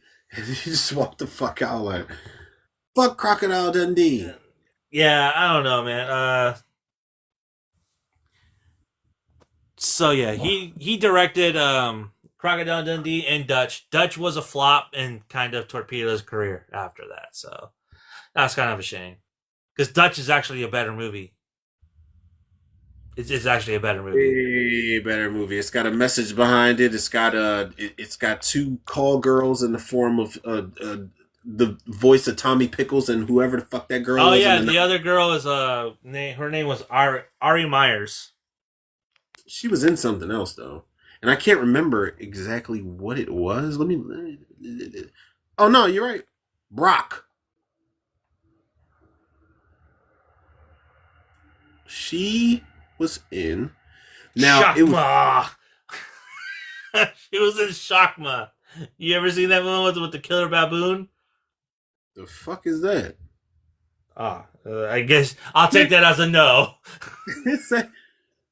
It's a Full House License to Kill, because she had like a lot of TV credits to her name. Um, yeah, I have not seen any of the movies she was in. I was wrong. Maybe I'm thinking of somebody else. She just checked out. Her last credit was in 2007. Looking for Kitty. Well, at least E.G. Daly's still working. Love her. She was fucking vicious. She tried to squirt the fucking lotion on Ed O'Neill's finger so she can get the ring off. She was vicious, yo. All while she was driving with her knees behind the wheel, like scandalous. God, I fucking love E.G. Daly. Jesus, man. She's a national treasure, yo. I'm sorry. Ever since I was a kid and saw that she was on Pee Wee Herman's Top, I'm like, Pee Wee, like, come on, dog. Like, come on, just Pee Wee, just bag her and get it over with. Damn. But no, he had to go look for his fucking bike, bro. Like, that's the sequel we need, where Dottie is just recovering after Pee Wee has passed away and Dottie's got the bike. Somebody might take the bike from Dottie. I don't know. Something happened with the bike, basically. I don't know. I'm probably going too far. I'm probably going too far. I'm trying to. She did voice work on Darkwing Duck, yo. Dottie from Pee Wee's. Oh, she was Wendy in Eek the Cat. The big ass pink cat. You ever watch Eek the Cat? Of course. You know, the Eek's love interest, the big pink cat. Oh, I didn't know she did her voice. I remember Eek. Bruh. It's like, oh man, like oh Jesus, man. We had the good shit. Yeah, we did. Speaking of good shit, this is actually one of the most underrated Thanksgiving movies of all time. And it stars Owen Wilson. Number one? Yeah, we're on number one. Starring Owen Wilson and Gene Hackman. And it's Behind Enemy Lines. Whoa. That's a Thanksgiving movie? I feel like I've heard you've talked about this on the show before. And you were selling on this, but this is a Thanksgiving movie too? It's a Thanksgiving movie, yeah. Because when they go on mission, they're going on Thanksgiving dinner, and they get shot over. They get shot over somewhere during Thanksgiving dinner while they're on the ship, and they're all pissed off because like it's the one time of the year where they actually get food instead of slop. So they're all pissed off. It's like, fuck, we don't get no turkey. But yes, this is a Thanksgiving movie. It's full of action, full of suspense. I'm surprised after this. Your favorite director did this.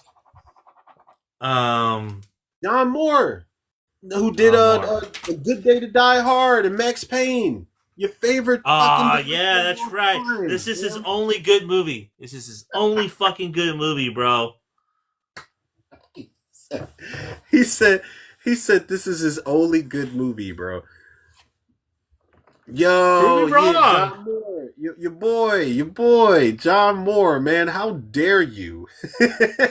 How dare you? How dare you do? Flight of the Phoenix, The Omen, IT. Yeah, dude. I don't know what it was, but Behind Enemy Lines, like that is a movie that is so fucking good, though, man. That mine scene alone is a masterclass. It is some good. It's good shit, bro.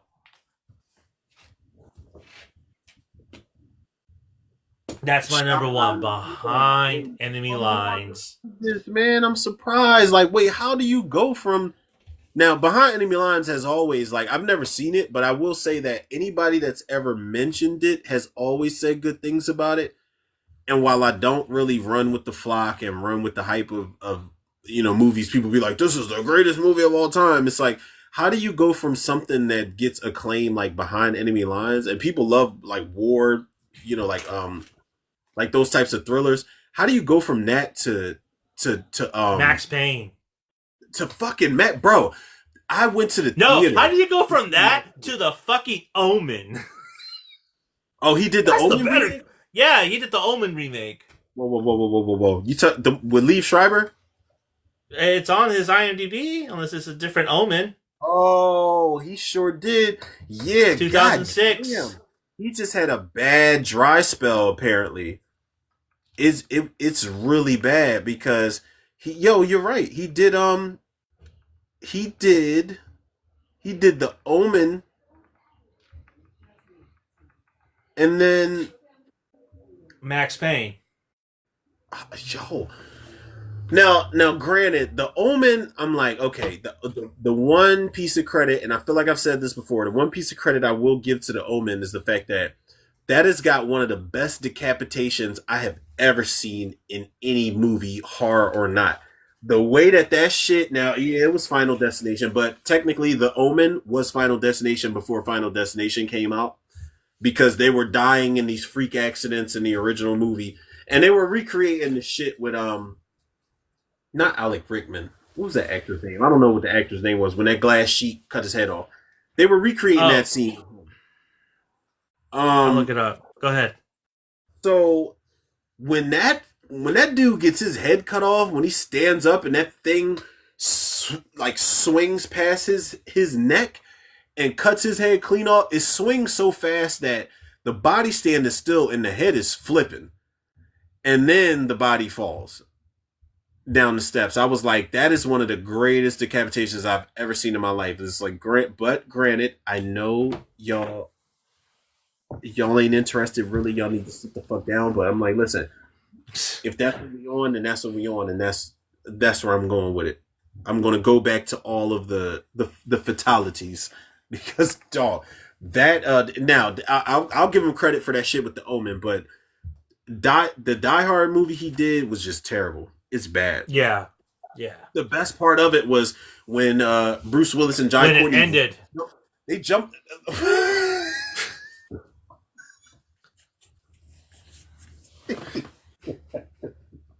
He said, "Tell me I'm wrong. Tell me I'm wrong." He said when it ended. No, listen. I was gonna say the best part of the movie was when Bruce Willis and Jai Courtney, when they're running from the helicopter bullets and they jump through that window, and the shot it sticks with them as they're running and dropping their guns, and it sticks with them as they jump through the window together. I was like, that was kind of cool, and it was cool seeing Bruce Willis fly off of a fucking helicopter and fly through a window.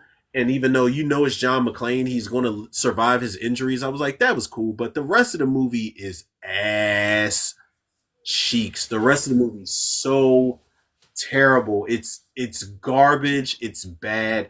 John Moore is a terrible fucking director in his later years, man. But I do give him credit for having Behind Enemy Lines, though. Yeah, I don't know, man. Behind Enemy Lines is I don't know what it was about that film, dude, but he was on one. He directed the shit out of that movie. Maybe that was when he was hungry. He was hungry. He was like, "Yo, man, I'll do anything to make my mark on the film industry." And then I guess Behind Enemy Lines, they were like, "Oh my god, this movie's reaching critical acclaim." And he's like, "All right, bitches, I'm done. I can make whatever I want." Like he probably got too big for his bridges. Yeah, and then he made Flight of the Phoenix right after. So there you go. Is that good? Or with Dennis Quaid and a bunch of other misfits about a fucking plane that it's basically Con Air.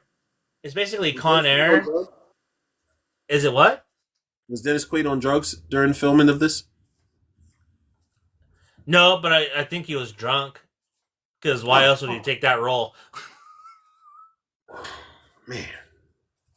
Because Dennis Quaid, he has publicly stated that when he was filming Jaws 3, he was coked out of his mind. And I was like, oh, this is going to make the rewatch even better.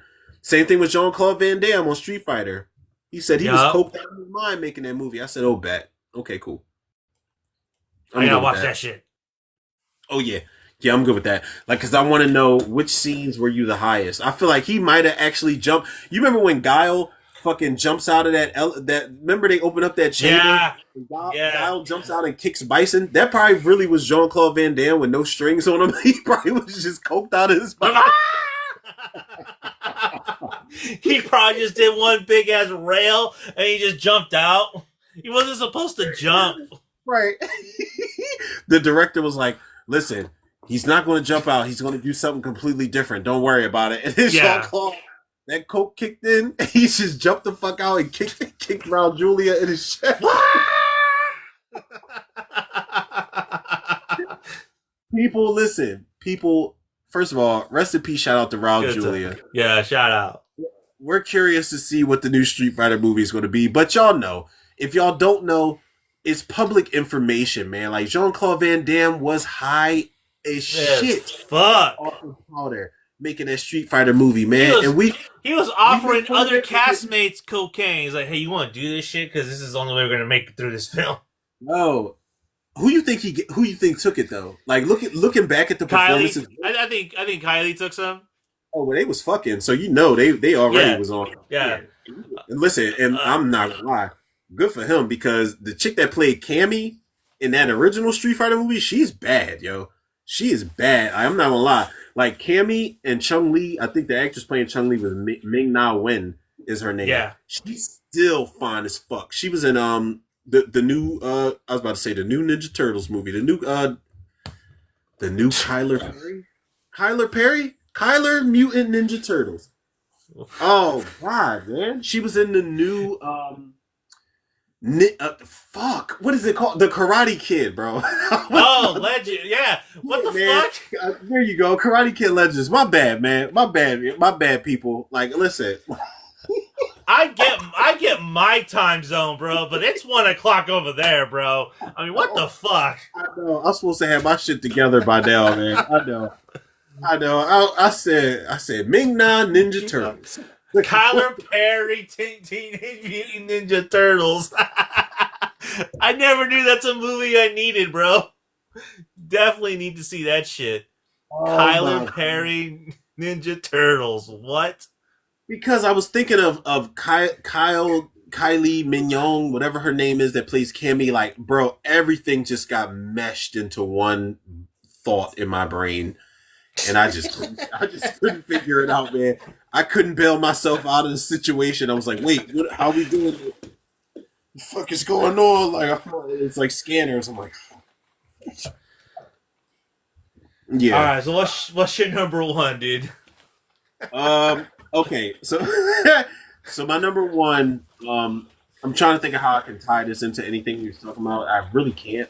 But my number one is like I thought about putting this at number 2, but then it was nothing that was really fucking with it as number 1, and I stand 200% on this shit. And I love the little monologue speech that one of the characters gives about Thanksgiving in here. So that was even more incentive to have it. But my number 1 is going to be Addams Family Values. Okay. Addams Family Values. I had to make sure. Like I thought in my mind, I was like, yeah, this Thanksgiving movie. But I had to make sure, and I added up all the factors, and I'm like, yeah, like this is definitely a holiday Thanksgiving movie, whether they like it or not. And when Wednesday gives that speech. Before her Pugsley and the rest of the gang burn that fucking camp down, I'm like, yo. Not only is she spitting bars, but I'm like, this shit is actually hilarious because they were scared when Wednesday started reading her own shit. She's like, Gary, she's changing the words, and she was terrified. Yeah. She's like, I don't know what this bitch about to do. And they burnt that whole fucking camp to the ground. They even had the counselors on like the rotisserie joint that they were spinning. I said, this movie is insane. Not only the Thanksgiving theme, but everything else has got leading up to it with Joan Cusack as Debbie. She was fucking great in this movie, man. You had the returning cast. You had Barry Sonnenfeld coming back to direct. It like the movie was so good. Like honestly, if anybody out there chooses Addams Family Values over the original Addams Family movie, it's really no argument to be made because I kind of understand it. I get it. I get it. Anybody that says they love the second movie over the first, I get it. Completely understand.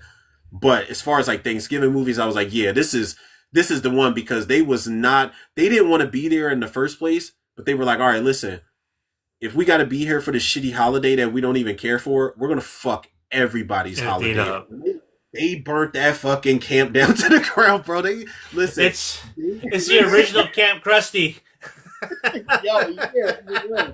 Bro, they they did a number on that shit, man. And as sad as it was, I'm just like, yeah, I get it. Like, I understand these kids. I love it. Like, they were shooting arrows on fire at the parents in the audience and shit. I was just like, hold on, man. They are tripping. They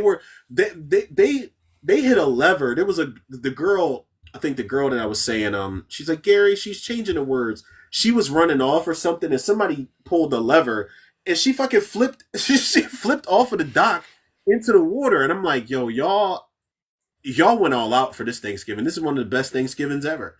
Yeah. Because they took control of everything that was happening, and I'm like, yeah, I said I love this fucking scene. I love it. I love this movie. The movie's like I said, man, and honestly, I don't know these days. I would have to do like a back-to-back to determine which one I like better out of part 1 and part 2. I remember a couple of years ago, I think it was during a lockdown, when I was still doing Cinema Space.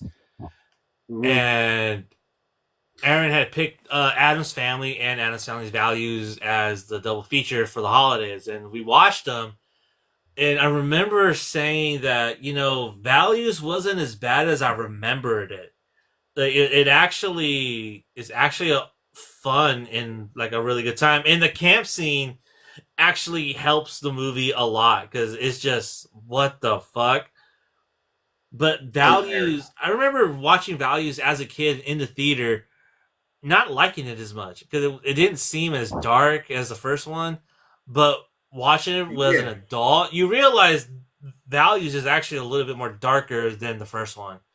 Tonally, like, it may not be like tonally, but when you realize what they're talking about and what they're saying and what the movie it's saying itself about family, it's pretty fucking dark, dude. Yeah, like thematically, it's probably darker than the first one. The first one, I think it like the way it looks and the way it feels. But yeah, you make a good because I think because really the reason and I think the reason too, not because of the camp, but because of the marriage between Fester and the serial killer.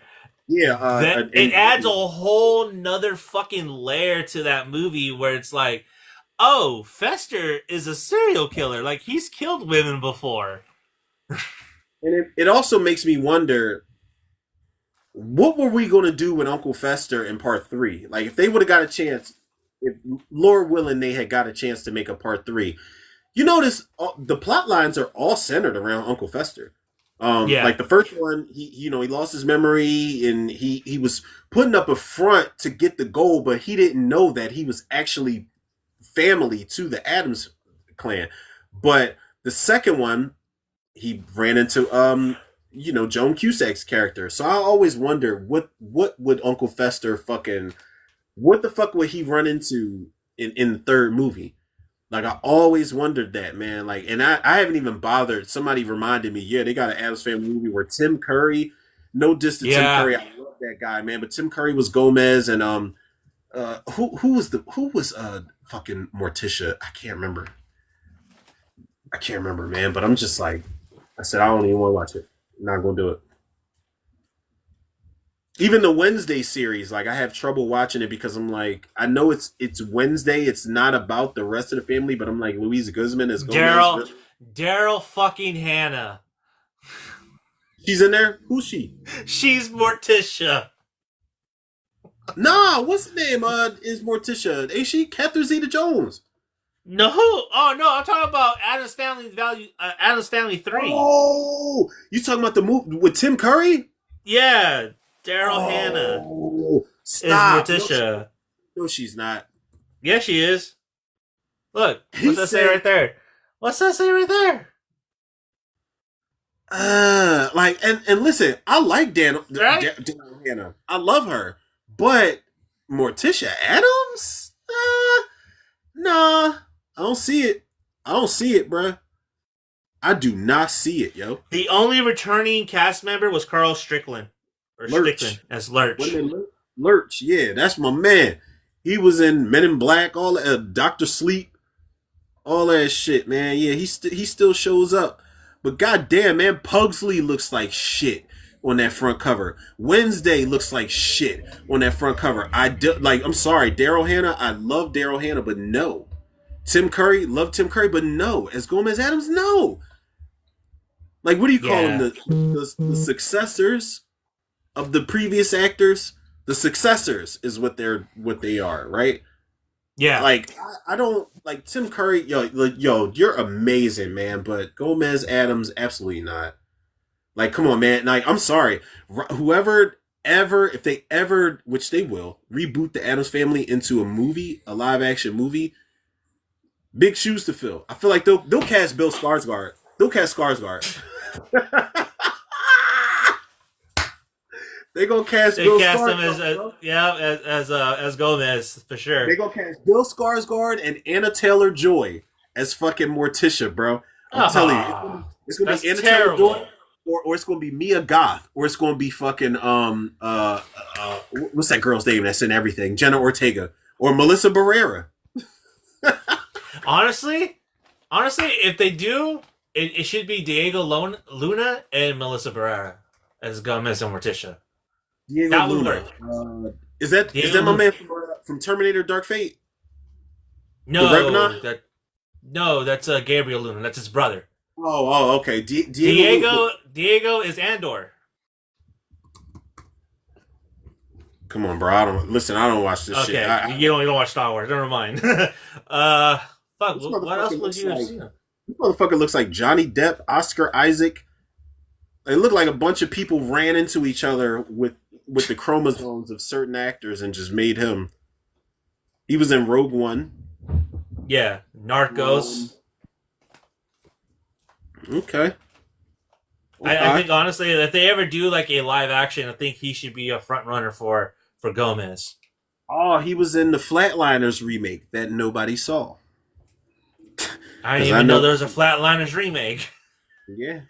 I haven't even gone back and watched the Flatliners to begin with.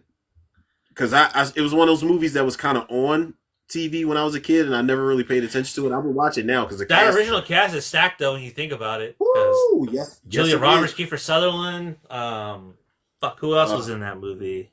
What's his name? What's my man name from Lake Placid? Oliver Platt was in there. Oliver Platt, yeah. One of the Baldwins was in there. I think it's Steven. Kevin Bacon. Yeah, that's a movie and I used to be another movie cover I was fascinated with as a kid, bro, was the Flatliners. I loved that fucking movie cover. I was like, wait, what's that light in the background? Yeah. I was like, what's that? That shit's hard, bro. That shit's hard. That light in the background? What they doing? Like, what they getting into? Patricia Belcher was in here. William Baldwin, that's his name. William Baldwin. Wait, is he the worst one of them all? For real? No, I don't know.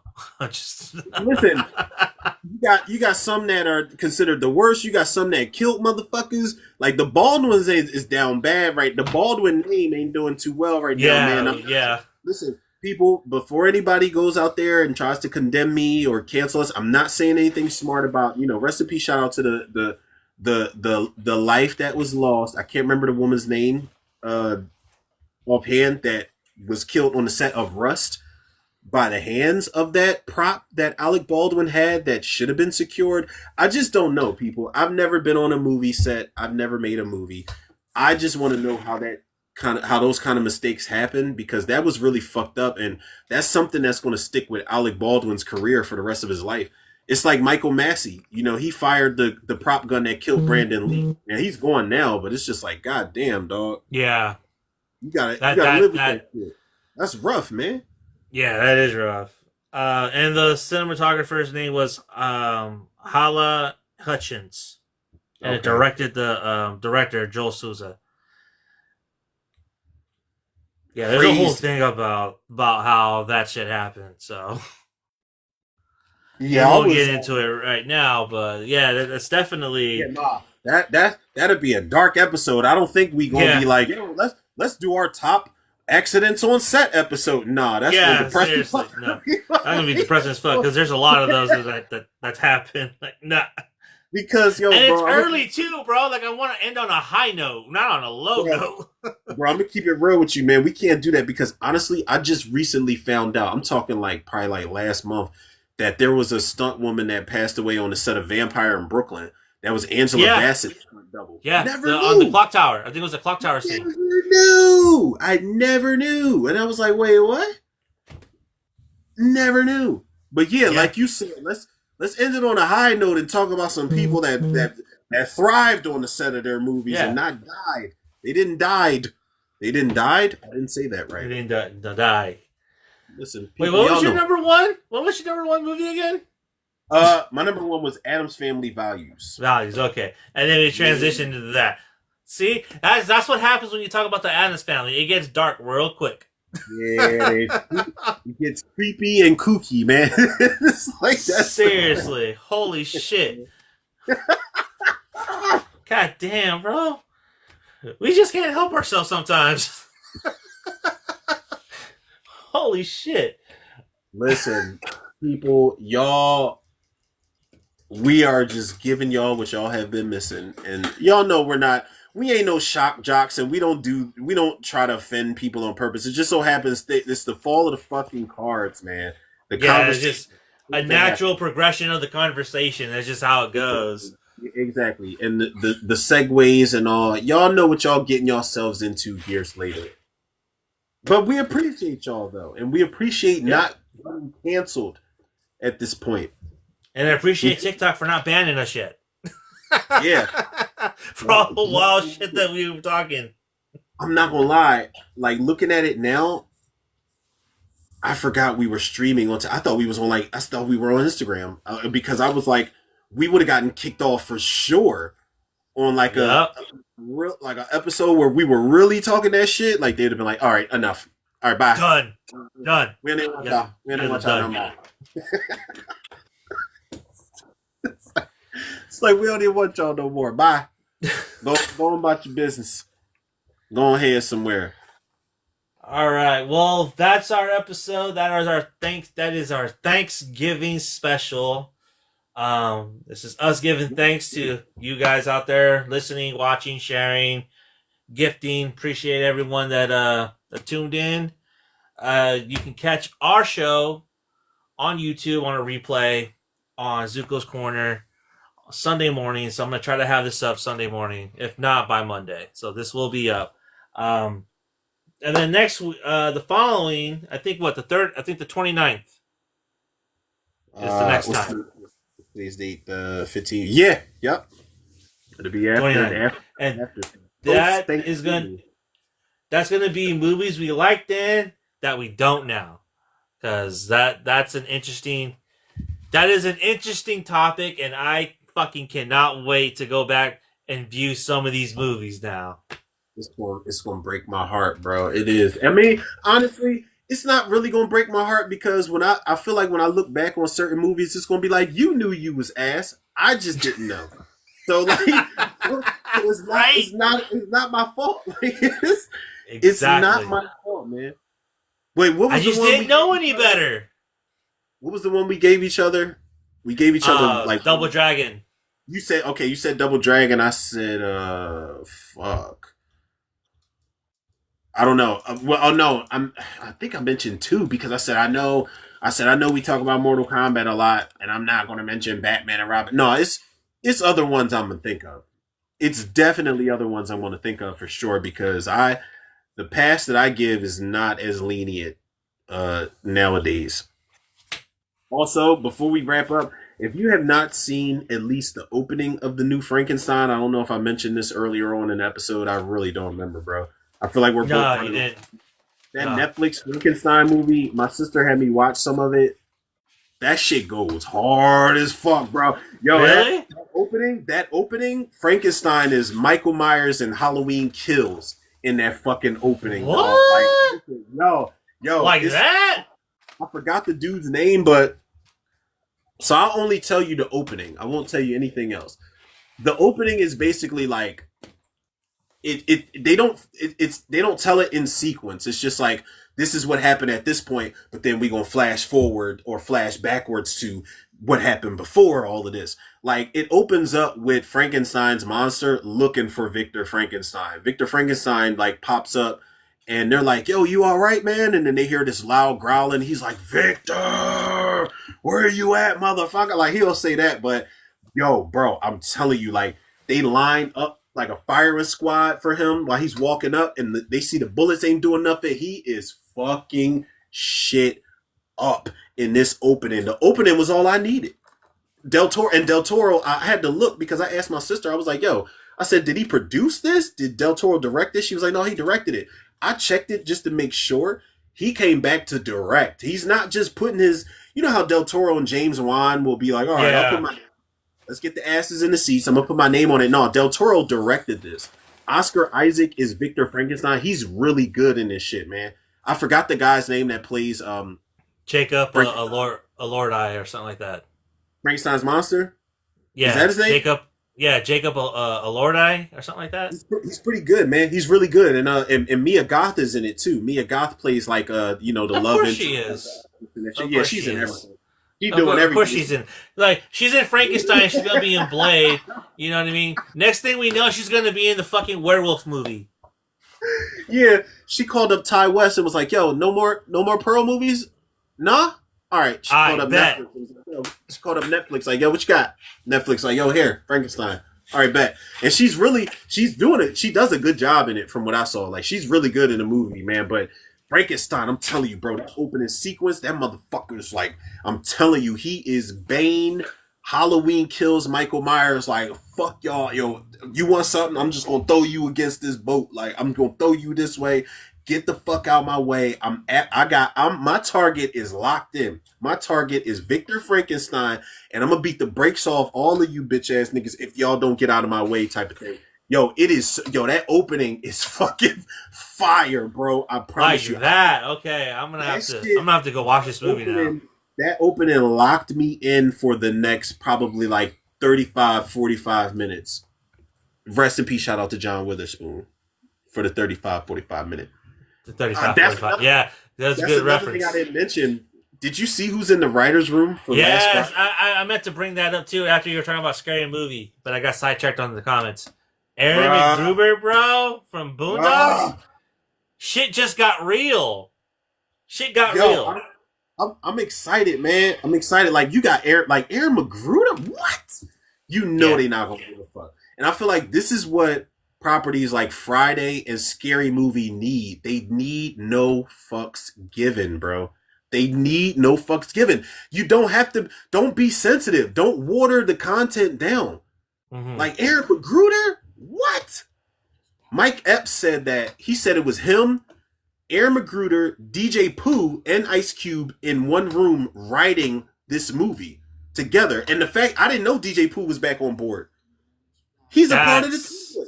He's a part of the team, bro. I think, and I had my skepticisms because I'm like, yo, we lost too many people, especially once we lost John Witherspoon. But I think with the writers that are behind this, we might get a home run. We might get a home run for a last Friday movie. We really might, yo. Let's hope. Yeah, fingers crossed, dude. Let's hope they deliver. I just with Aaron McGruber just like coming on board, that just gives me okay. Yeah, man. Okay, yeah. We might be in good hands. We might be in good hands. You know what I mean? Yep. We might be in good hands. Yep. Exactly. And I feel like, but you know what? If Scary Movie works, and if Friday works, they about to bring back all of this shit, bro. They about to be like, all right, let's try another house party and get Kid and Play back in the mix. Let's try another. They gonna do it, bro. They're gonna take the wrong lesson from it. Is what they're gonna do. They're gonna take the wrong fucking lesson from it. That's exactly what they're gonna do. That's what Hollywood always does. They take the wrong lesson from it. They gonna be like, listen, they gonna put a rush on Rush Hour 4. They're going to be like, all right, Jackie, Chris, like, come on, man. Chris, what do you need? 6 trillion? All right, cool. Jackie, what do you need? Do your own stunts? Cool. Like, let's get it done. Let's get Soo Young, the real Soo Young, because that Soo Young they had in part 3, that was not her. That was not the fucking same. No. That was not the fucking same actress. Y'all ain't slick. I don't care what y'all say. That was not Soo Young. It's almost as bad as, like, the Emperor's Tomb. Like, recasting the kid. And it's like I get the likeness of Alex in that one, but where's his accent? Because in the second movie, he was all types of, my dad is going to kick your ass. And then in the third one, he's just like, yeah, man, I don't know what's going on. And what happened to your accent, sir? Like, did you just, like, I don't like, know. Why do you sound like you're from Detroit from all of a sudden?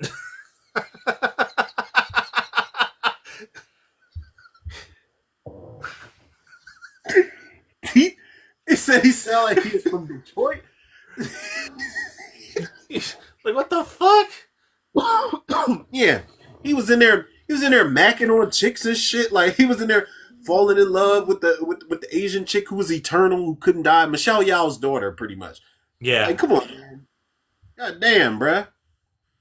It's cool. Now, hopefully, I don't know if they bring him back. Yo, I don't know, man. You might be right. Like, they might have to retcon part 3. Yeah, they might have to right the wrongs, bro. They might have to. Yo, you're probably right. You're probably right. They might have to disregard it, bro. Like, seriously, because it's like, if they do, just bring back Arnold Vosloo. God damn, as much as I hate to fucking say it, bring him back. And what's her name? Patricia Velasquez. Bring her back too. Knocks to the moon. God damn. Like, come on, man. Let's bring it full circle. Bring Arnold Vosloo's non-acting back. I mean, it's radio silence, so like, I do have faith that they're gonna try to figure out a way to. Oh yeah, you already know to do it right. The sequences are going to be so fucking good, yo. Yeah, so I do have faith that they're gonna be able to do the job right. So I do have faith in radio silence. I have not seen one bad radio silence movie yet. Nah, me neither. Even though I didn't care for like the Scream movies, they're not bad. They just weren't for me. You know what I mean? They played it safe. But yeah, even their segments on VHS early on were good. Well, I would say the VHS segments are cool. I would say the weakest I've seen, if I had to pick one, the weakest I've seen of Radio Silence's works has been Abigail. Abigail was cool, but I think that's fair.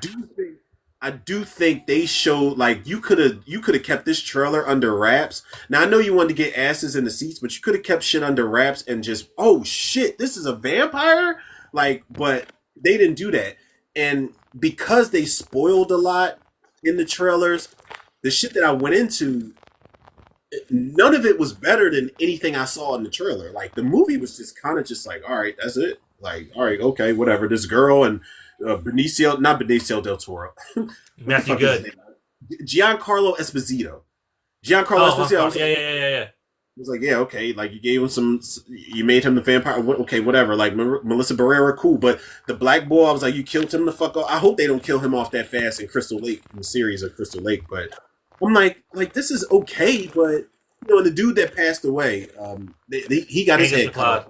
Yeah. Angus McLeod, there you go. He was just getting high, and then the girl that was in Freaky, she was cool. Kevin Durand was cool in there, but I'm just like, yo, like, this could have been way better than it was. Honestly, I said this too when I did a review for it on Galaxy of Film. I said the only thing that would have made this movie like a 5 out of 5 for me if the dad was Gary Oldman. And if it was like Dracula. Like, Gary to me, that would have been like a 5 out of 5 for me, bro. Like, for real. Gary Oldman saw that script and he'd have been like, yeah, whatever. No, I'm not interested, fellas. Sorry. Like, sorry about that, man. Gary Oldman, like, one of the things me and my uncle was talking about yesterday, like, when you get to a certain point in your career, you could just turn down scripts. Like, when you get to like Denzel or Samuel Jackson or even Gary Oldman status, yeah, I don't want that. I'm cool. I'm good. I'm cool without it. I'm making how much? No, I'm all right. I make that in my sleep. Like, it gets to a certain point in your career where you just ain't worried about it. Jim Carrey's another one. Jim Carrey's another motherfucker like that. And honestly, Jim Carrey, I said this before, Jim Carrey's about to get his second win. He's about to be on his Will Smith shit. You know how Will Smith, somehow you knocked the fourth movie in a Bad Boys franchise out of the park. You about to do I Am Legend 2. He said on $1 Million Worth of Game, he said that before I did this interview with y'all, they just threw the bag at me for Men in Black 4. And he was like, yo, I told him, he was like, hold on, I'm going on tour this summer. Like, let's talk about it after I get off tour type of shit. Like, Will Smith's about to be in his second win. And I think Jim Carrey's about to do the same thing. Like, Jim Carrey. I don't know, man. Men in Black 4. Well, Tommy Lee is a little old. Tommy Lee Jones is old, bro. I don't know. But again, like that was really more of a Will Smith franchise. But, like, you have International right fucking there. Men in Black International? Yeah. Did you like that one? Yeah, I did. I didn't think it was a bad movie. And I don't understand why people hated it so much. It was okay. And you know why people... Bro, I know why people hated it, but still, like, that's not a good enough fucking reason for a movie to bomb. Yeah. No. Listen, I agree. And the movie... People hated it before they even saw a trailer. They were like, "Oh, it's not Will Smith and Tommy Lee Jones. I don't even want it." But they forgot that, like, the thing about that movie was that Chris Pratt. Fuck, I said Chris Pratt. God damn, I almost said Chris Pine. See, I told you that fucker was in everything, dude. I told you. Oh, yeah, you sure did. I told you. Chris Hemsworth and Tessa Thompson they've already worked together, so they already have good chemistry together. That's one of the reasons why the movie worked. I did not like Liam Neeson. I wanted the aliens to be a little bit better, but the movie was nowhere near as bad as everybody made it out to be. Yeah. It was not. It was just the fact that everybody was so scared to move on. You know, that's the thing with these franchises. Like, when they move on from the franchise characters, even if you keep it canon or not, like, people are just going to be like, "Oh, well, not my shit. Not my characters." And it's like I'm open to it depending on who it is and what they're doing. Like, I know you don't like the Crow shit, but I was waiting on this since Bradley Cooper was cast as Eric Draven. You know, and then Luke Evans was cast as Eric Draven, and so on and so forth. And I was just like, Jason Momoa. Like, yeah, I've been waiting on this for too long for me to pass this opportunity up. And that was what a lot of people did with the Men in Black movies, man. But I don't know. I feel like Men in Black 3, Josh Brolin did a fucking great job as young Tommy Lee Jones, man. I was like, that was actually spot on. Dead on. Yeah, dead on. And if Tommy Lee Jones don't come back, I don't know. Maybe we can get Josh Brolin back, but I don't know. Like, if I don't get another Men in Black, I'm cool with that. But if I get another one with Will Smith, sure, let's see what it's hitting for. Let's see if it does good or bad. But I don't need one. Same way with Bad Boys 4. I didn't need. You know what they should do for Men in Black 4 if they ever do it? They should go back. Worked in the morgue in the first one. No, I was gonna say go back to like the first one and have Will Smith's character play the K character and have him like find his replacement. Ooh, who would his replacement be though? Jake Gyllenhaal. That's no. Wrap it up. Jake no. And that's nothing against Jake Gyllenhaal, but hell no. Ryan Gosling. No. Who? Ryan Gosling. No, because it's like, are we doing Men in Black 4 officially, or are we doing fucking Blade Runner 3? Like, what are we doing? Like, no. It's gonna have to be But I think that's it's gonna have to be Pete Davidson, yo. Like, it's gonna have to be. It's gonna have to be. You know, I wouldn't put it past him. I wouldn't put it past him. Listen, I fucking wouldn't put it past him doing that shit. He got to do something, man, to redeem himself, because that movie he was in with Eddie Murphy and Keke Palmer, what was it, on Hulu or Netflix? Amazon. Ooh, that movie was bad, real bad. I thought you were gonna say The Home, because I was like, oh man, I just wanted to see The Home. I never saw it. Yeah, I wanted to see that because I saw the trailer and I was like, oh, Pete Davidson and kind of like a psychological type of horror shit. And it's by the guy that did The Purge, so I'm like, okay. I fuck with it. Yeah. No, but Don't watch at your own risk. Watch that pickup bullshit. That shit is it's not good. It is bad. It is so dry and mediocre heist movie with a fake ass twist. It is so corny. And it's not that Pete Davidson, Eddie Murphy, or Keke Palmer are bad. It's just that the movie just doesn't work. This is nothing we've never even seen before, bro. And this shit is, you got fucking Eddie Murphy on board with the Young Bucks, and he's not even doing anything that they're not doing. It's bad. It's bad. I might have laughed like once, but I'm like, this shit. You got Eva Longoria plays Eddie Murphy's wife, and they don't give her shit to do other than to be the angry, crazy Spanish lady. Oh, Poppy, you didn't answer your phone. I put a tracking device in your phone. And it's like, come on, man. Like, we could do better than this shit, dog. Come on, man. Like, stop. This shit, I'm telling you, that movie's so lazy, bro. It's so lazy and so corny. It's not the worst movie I've ever seen from Eddie Murphy, but it is corny as shit. And there's a scene where they're having this big chase sequence at the end of the movie, and then like I think it's like the armor truck or whatever they're going in, it goes over this hump, and it just looks so fucking cheap in CG. I'm just like, God damn, y'all didn't even try. It sucks. It's trash. Damn. No, I'm saving you, bro. In case you, or you, in case y'all want to watch it, nah. Mm-mm. No, I'm not watching that shit now. Fuck that. Taking that off the watch list. I mean, by all means, check it out. But I'm just saying, like, it's just. Nah, time is too precious. I ain't wasting my time on some bullshit like that. I'm good. There's way too many other things for me to watch. He said time is too precious.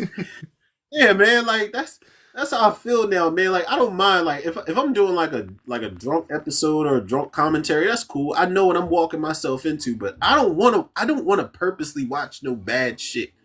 Exactly. Like unless it's for the show, then maybe it is. Or not during the show, that might be a little bit more easier. Listen, I'm telling you, what was the one I said we need to do a live commentary for? I can't remember. Oh my god, bro. Just forgot. What was it? Return of the Living Dead 4 or 5. Oh, yeah. Because it's Thanksgiving season. They got to eat. Hoes got to eat too. We should do. People, let us know. Y'all decide. We need to let the people decide, man. We got to be more interactive, right? We got to be more hands-on, right? People, decide whether you want me and Zuko to watch and do a live stream commentary for Return of the Living Dead Necropolis. That is Return of the Living Dead 4 for an initiative. Yo, bro, I'm telling you, that movie is so bad. It is mesmerizing. Yo, I'm telling you, like, maybe for me because like I'm not sure just how big of a Return of the Living Dead fan you might be. Me, I am like. For me, that movie is offensive on all levels.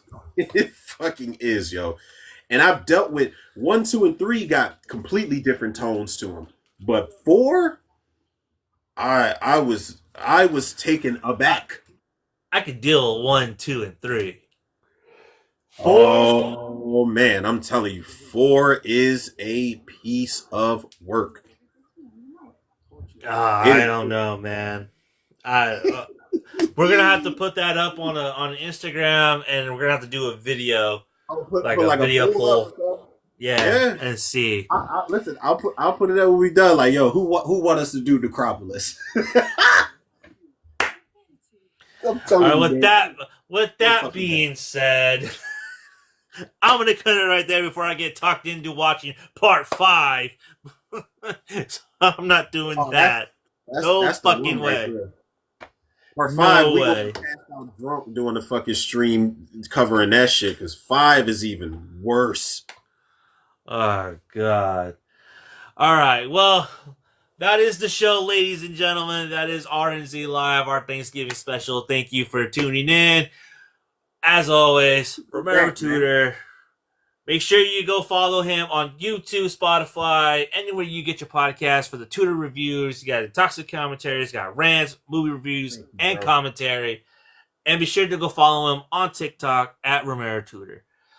Thank you, I'm bro. Zuko. You can find me at Zuko's Corner on all platforms. Until then, we will see you back on the 29th. Same time, same channel.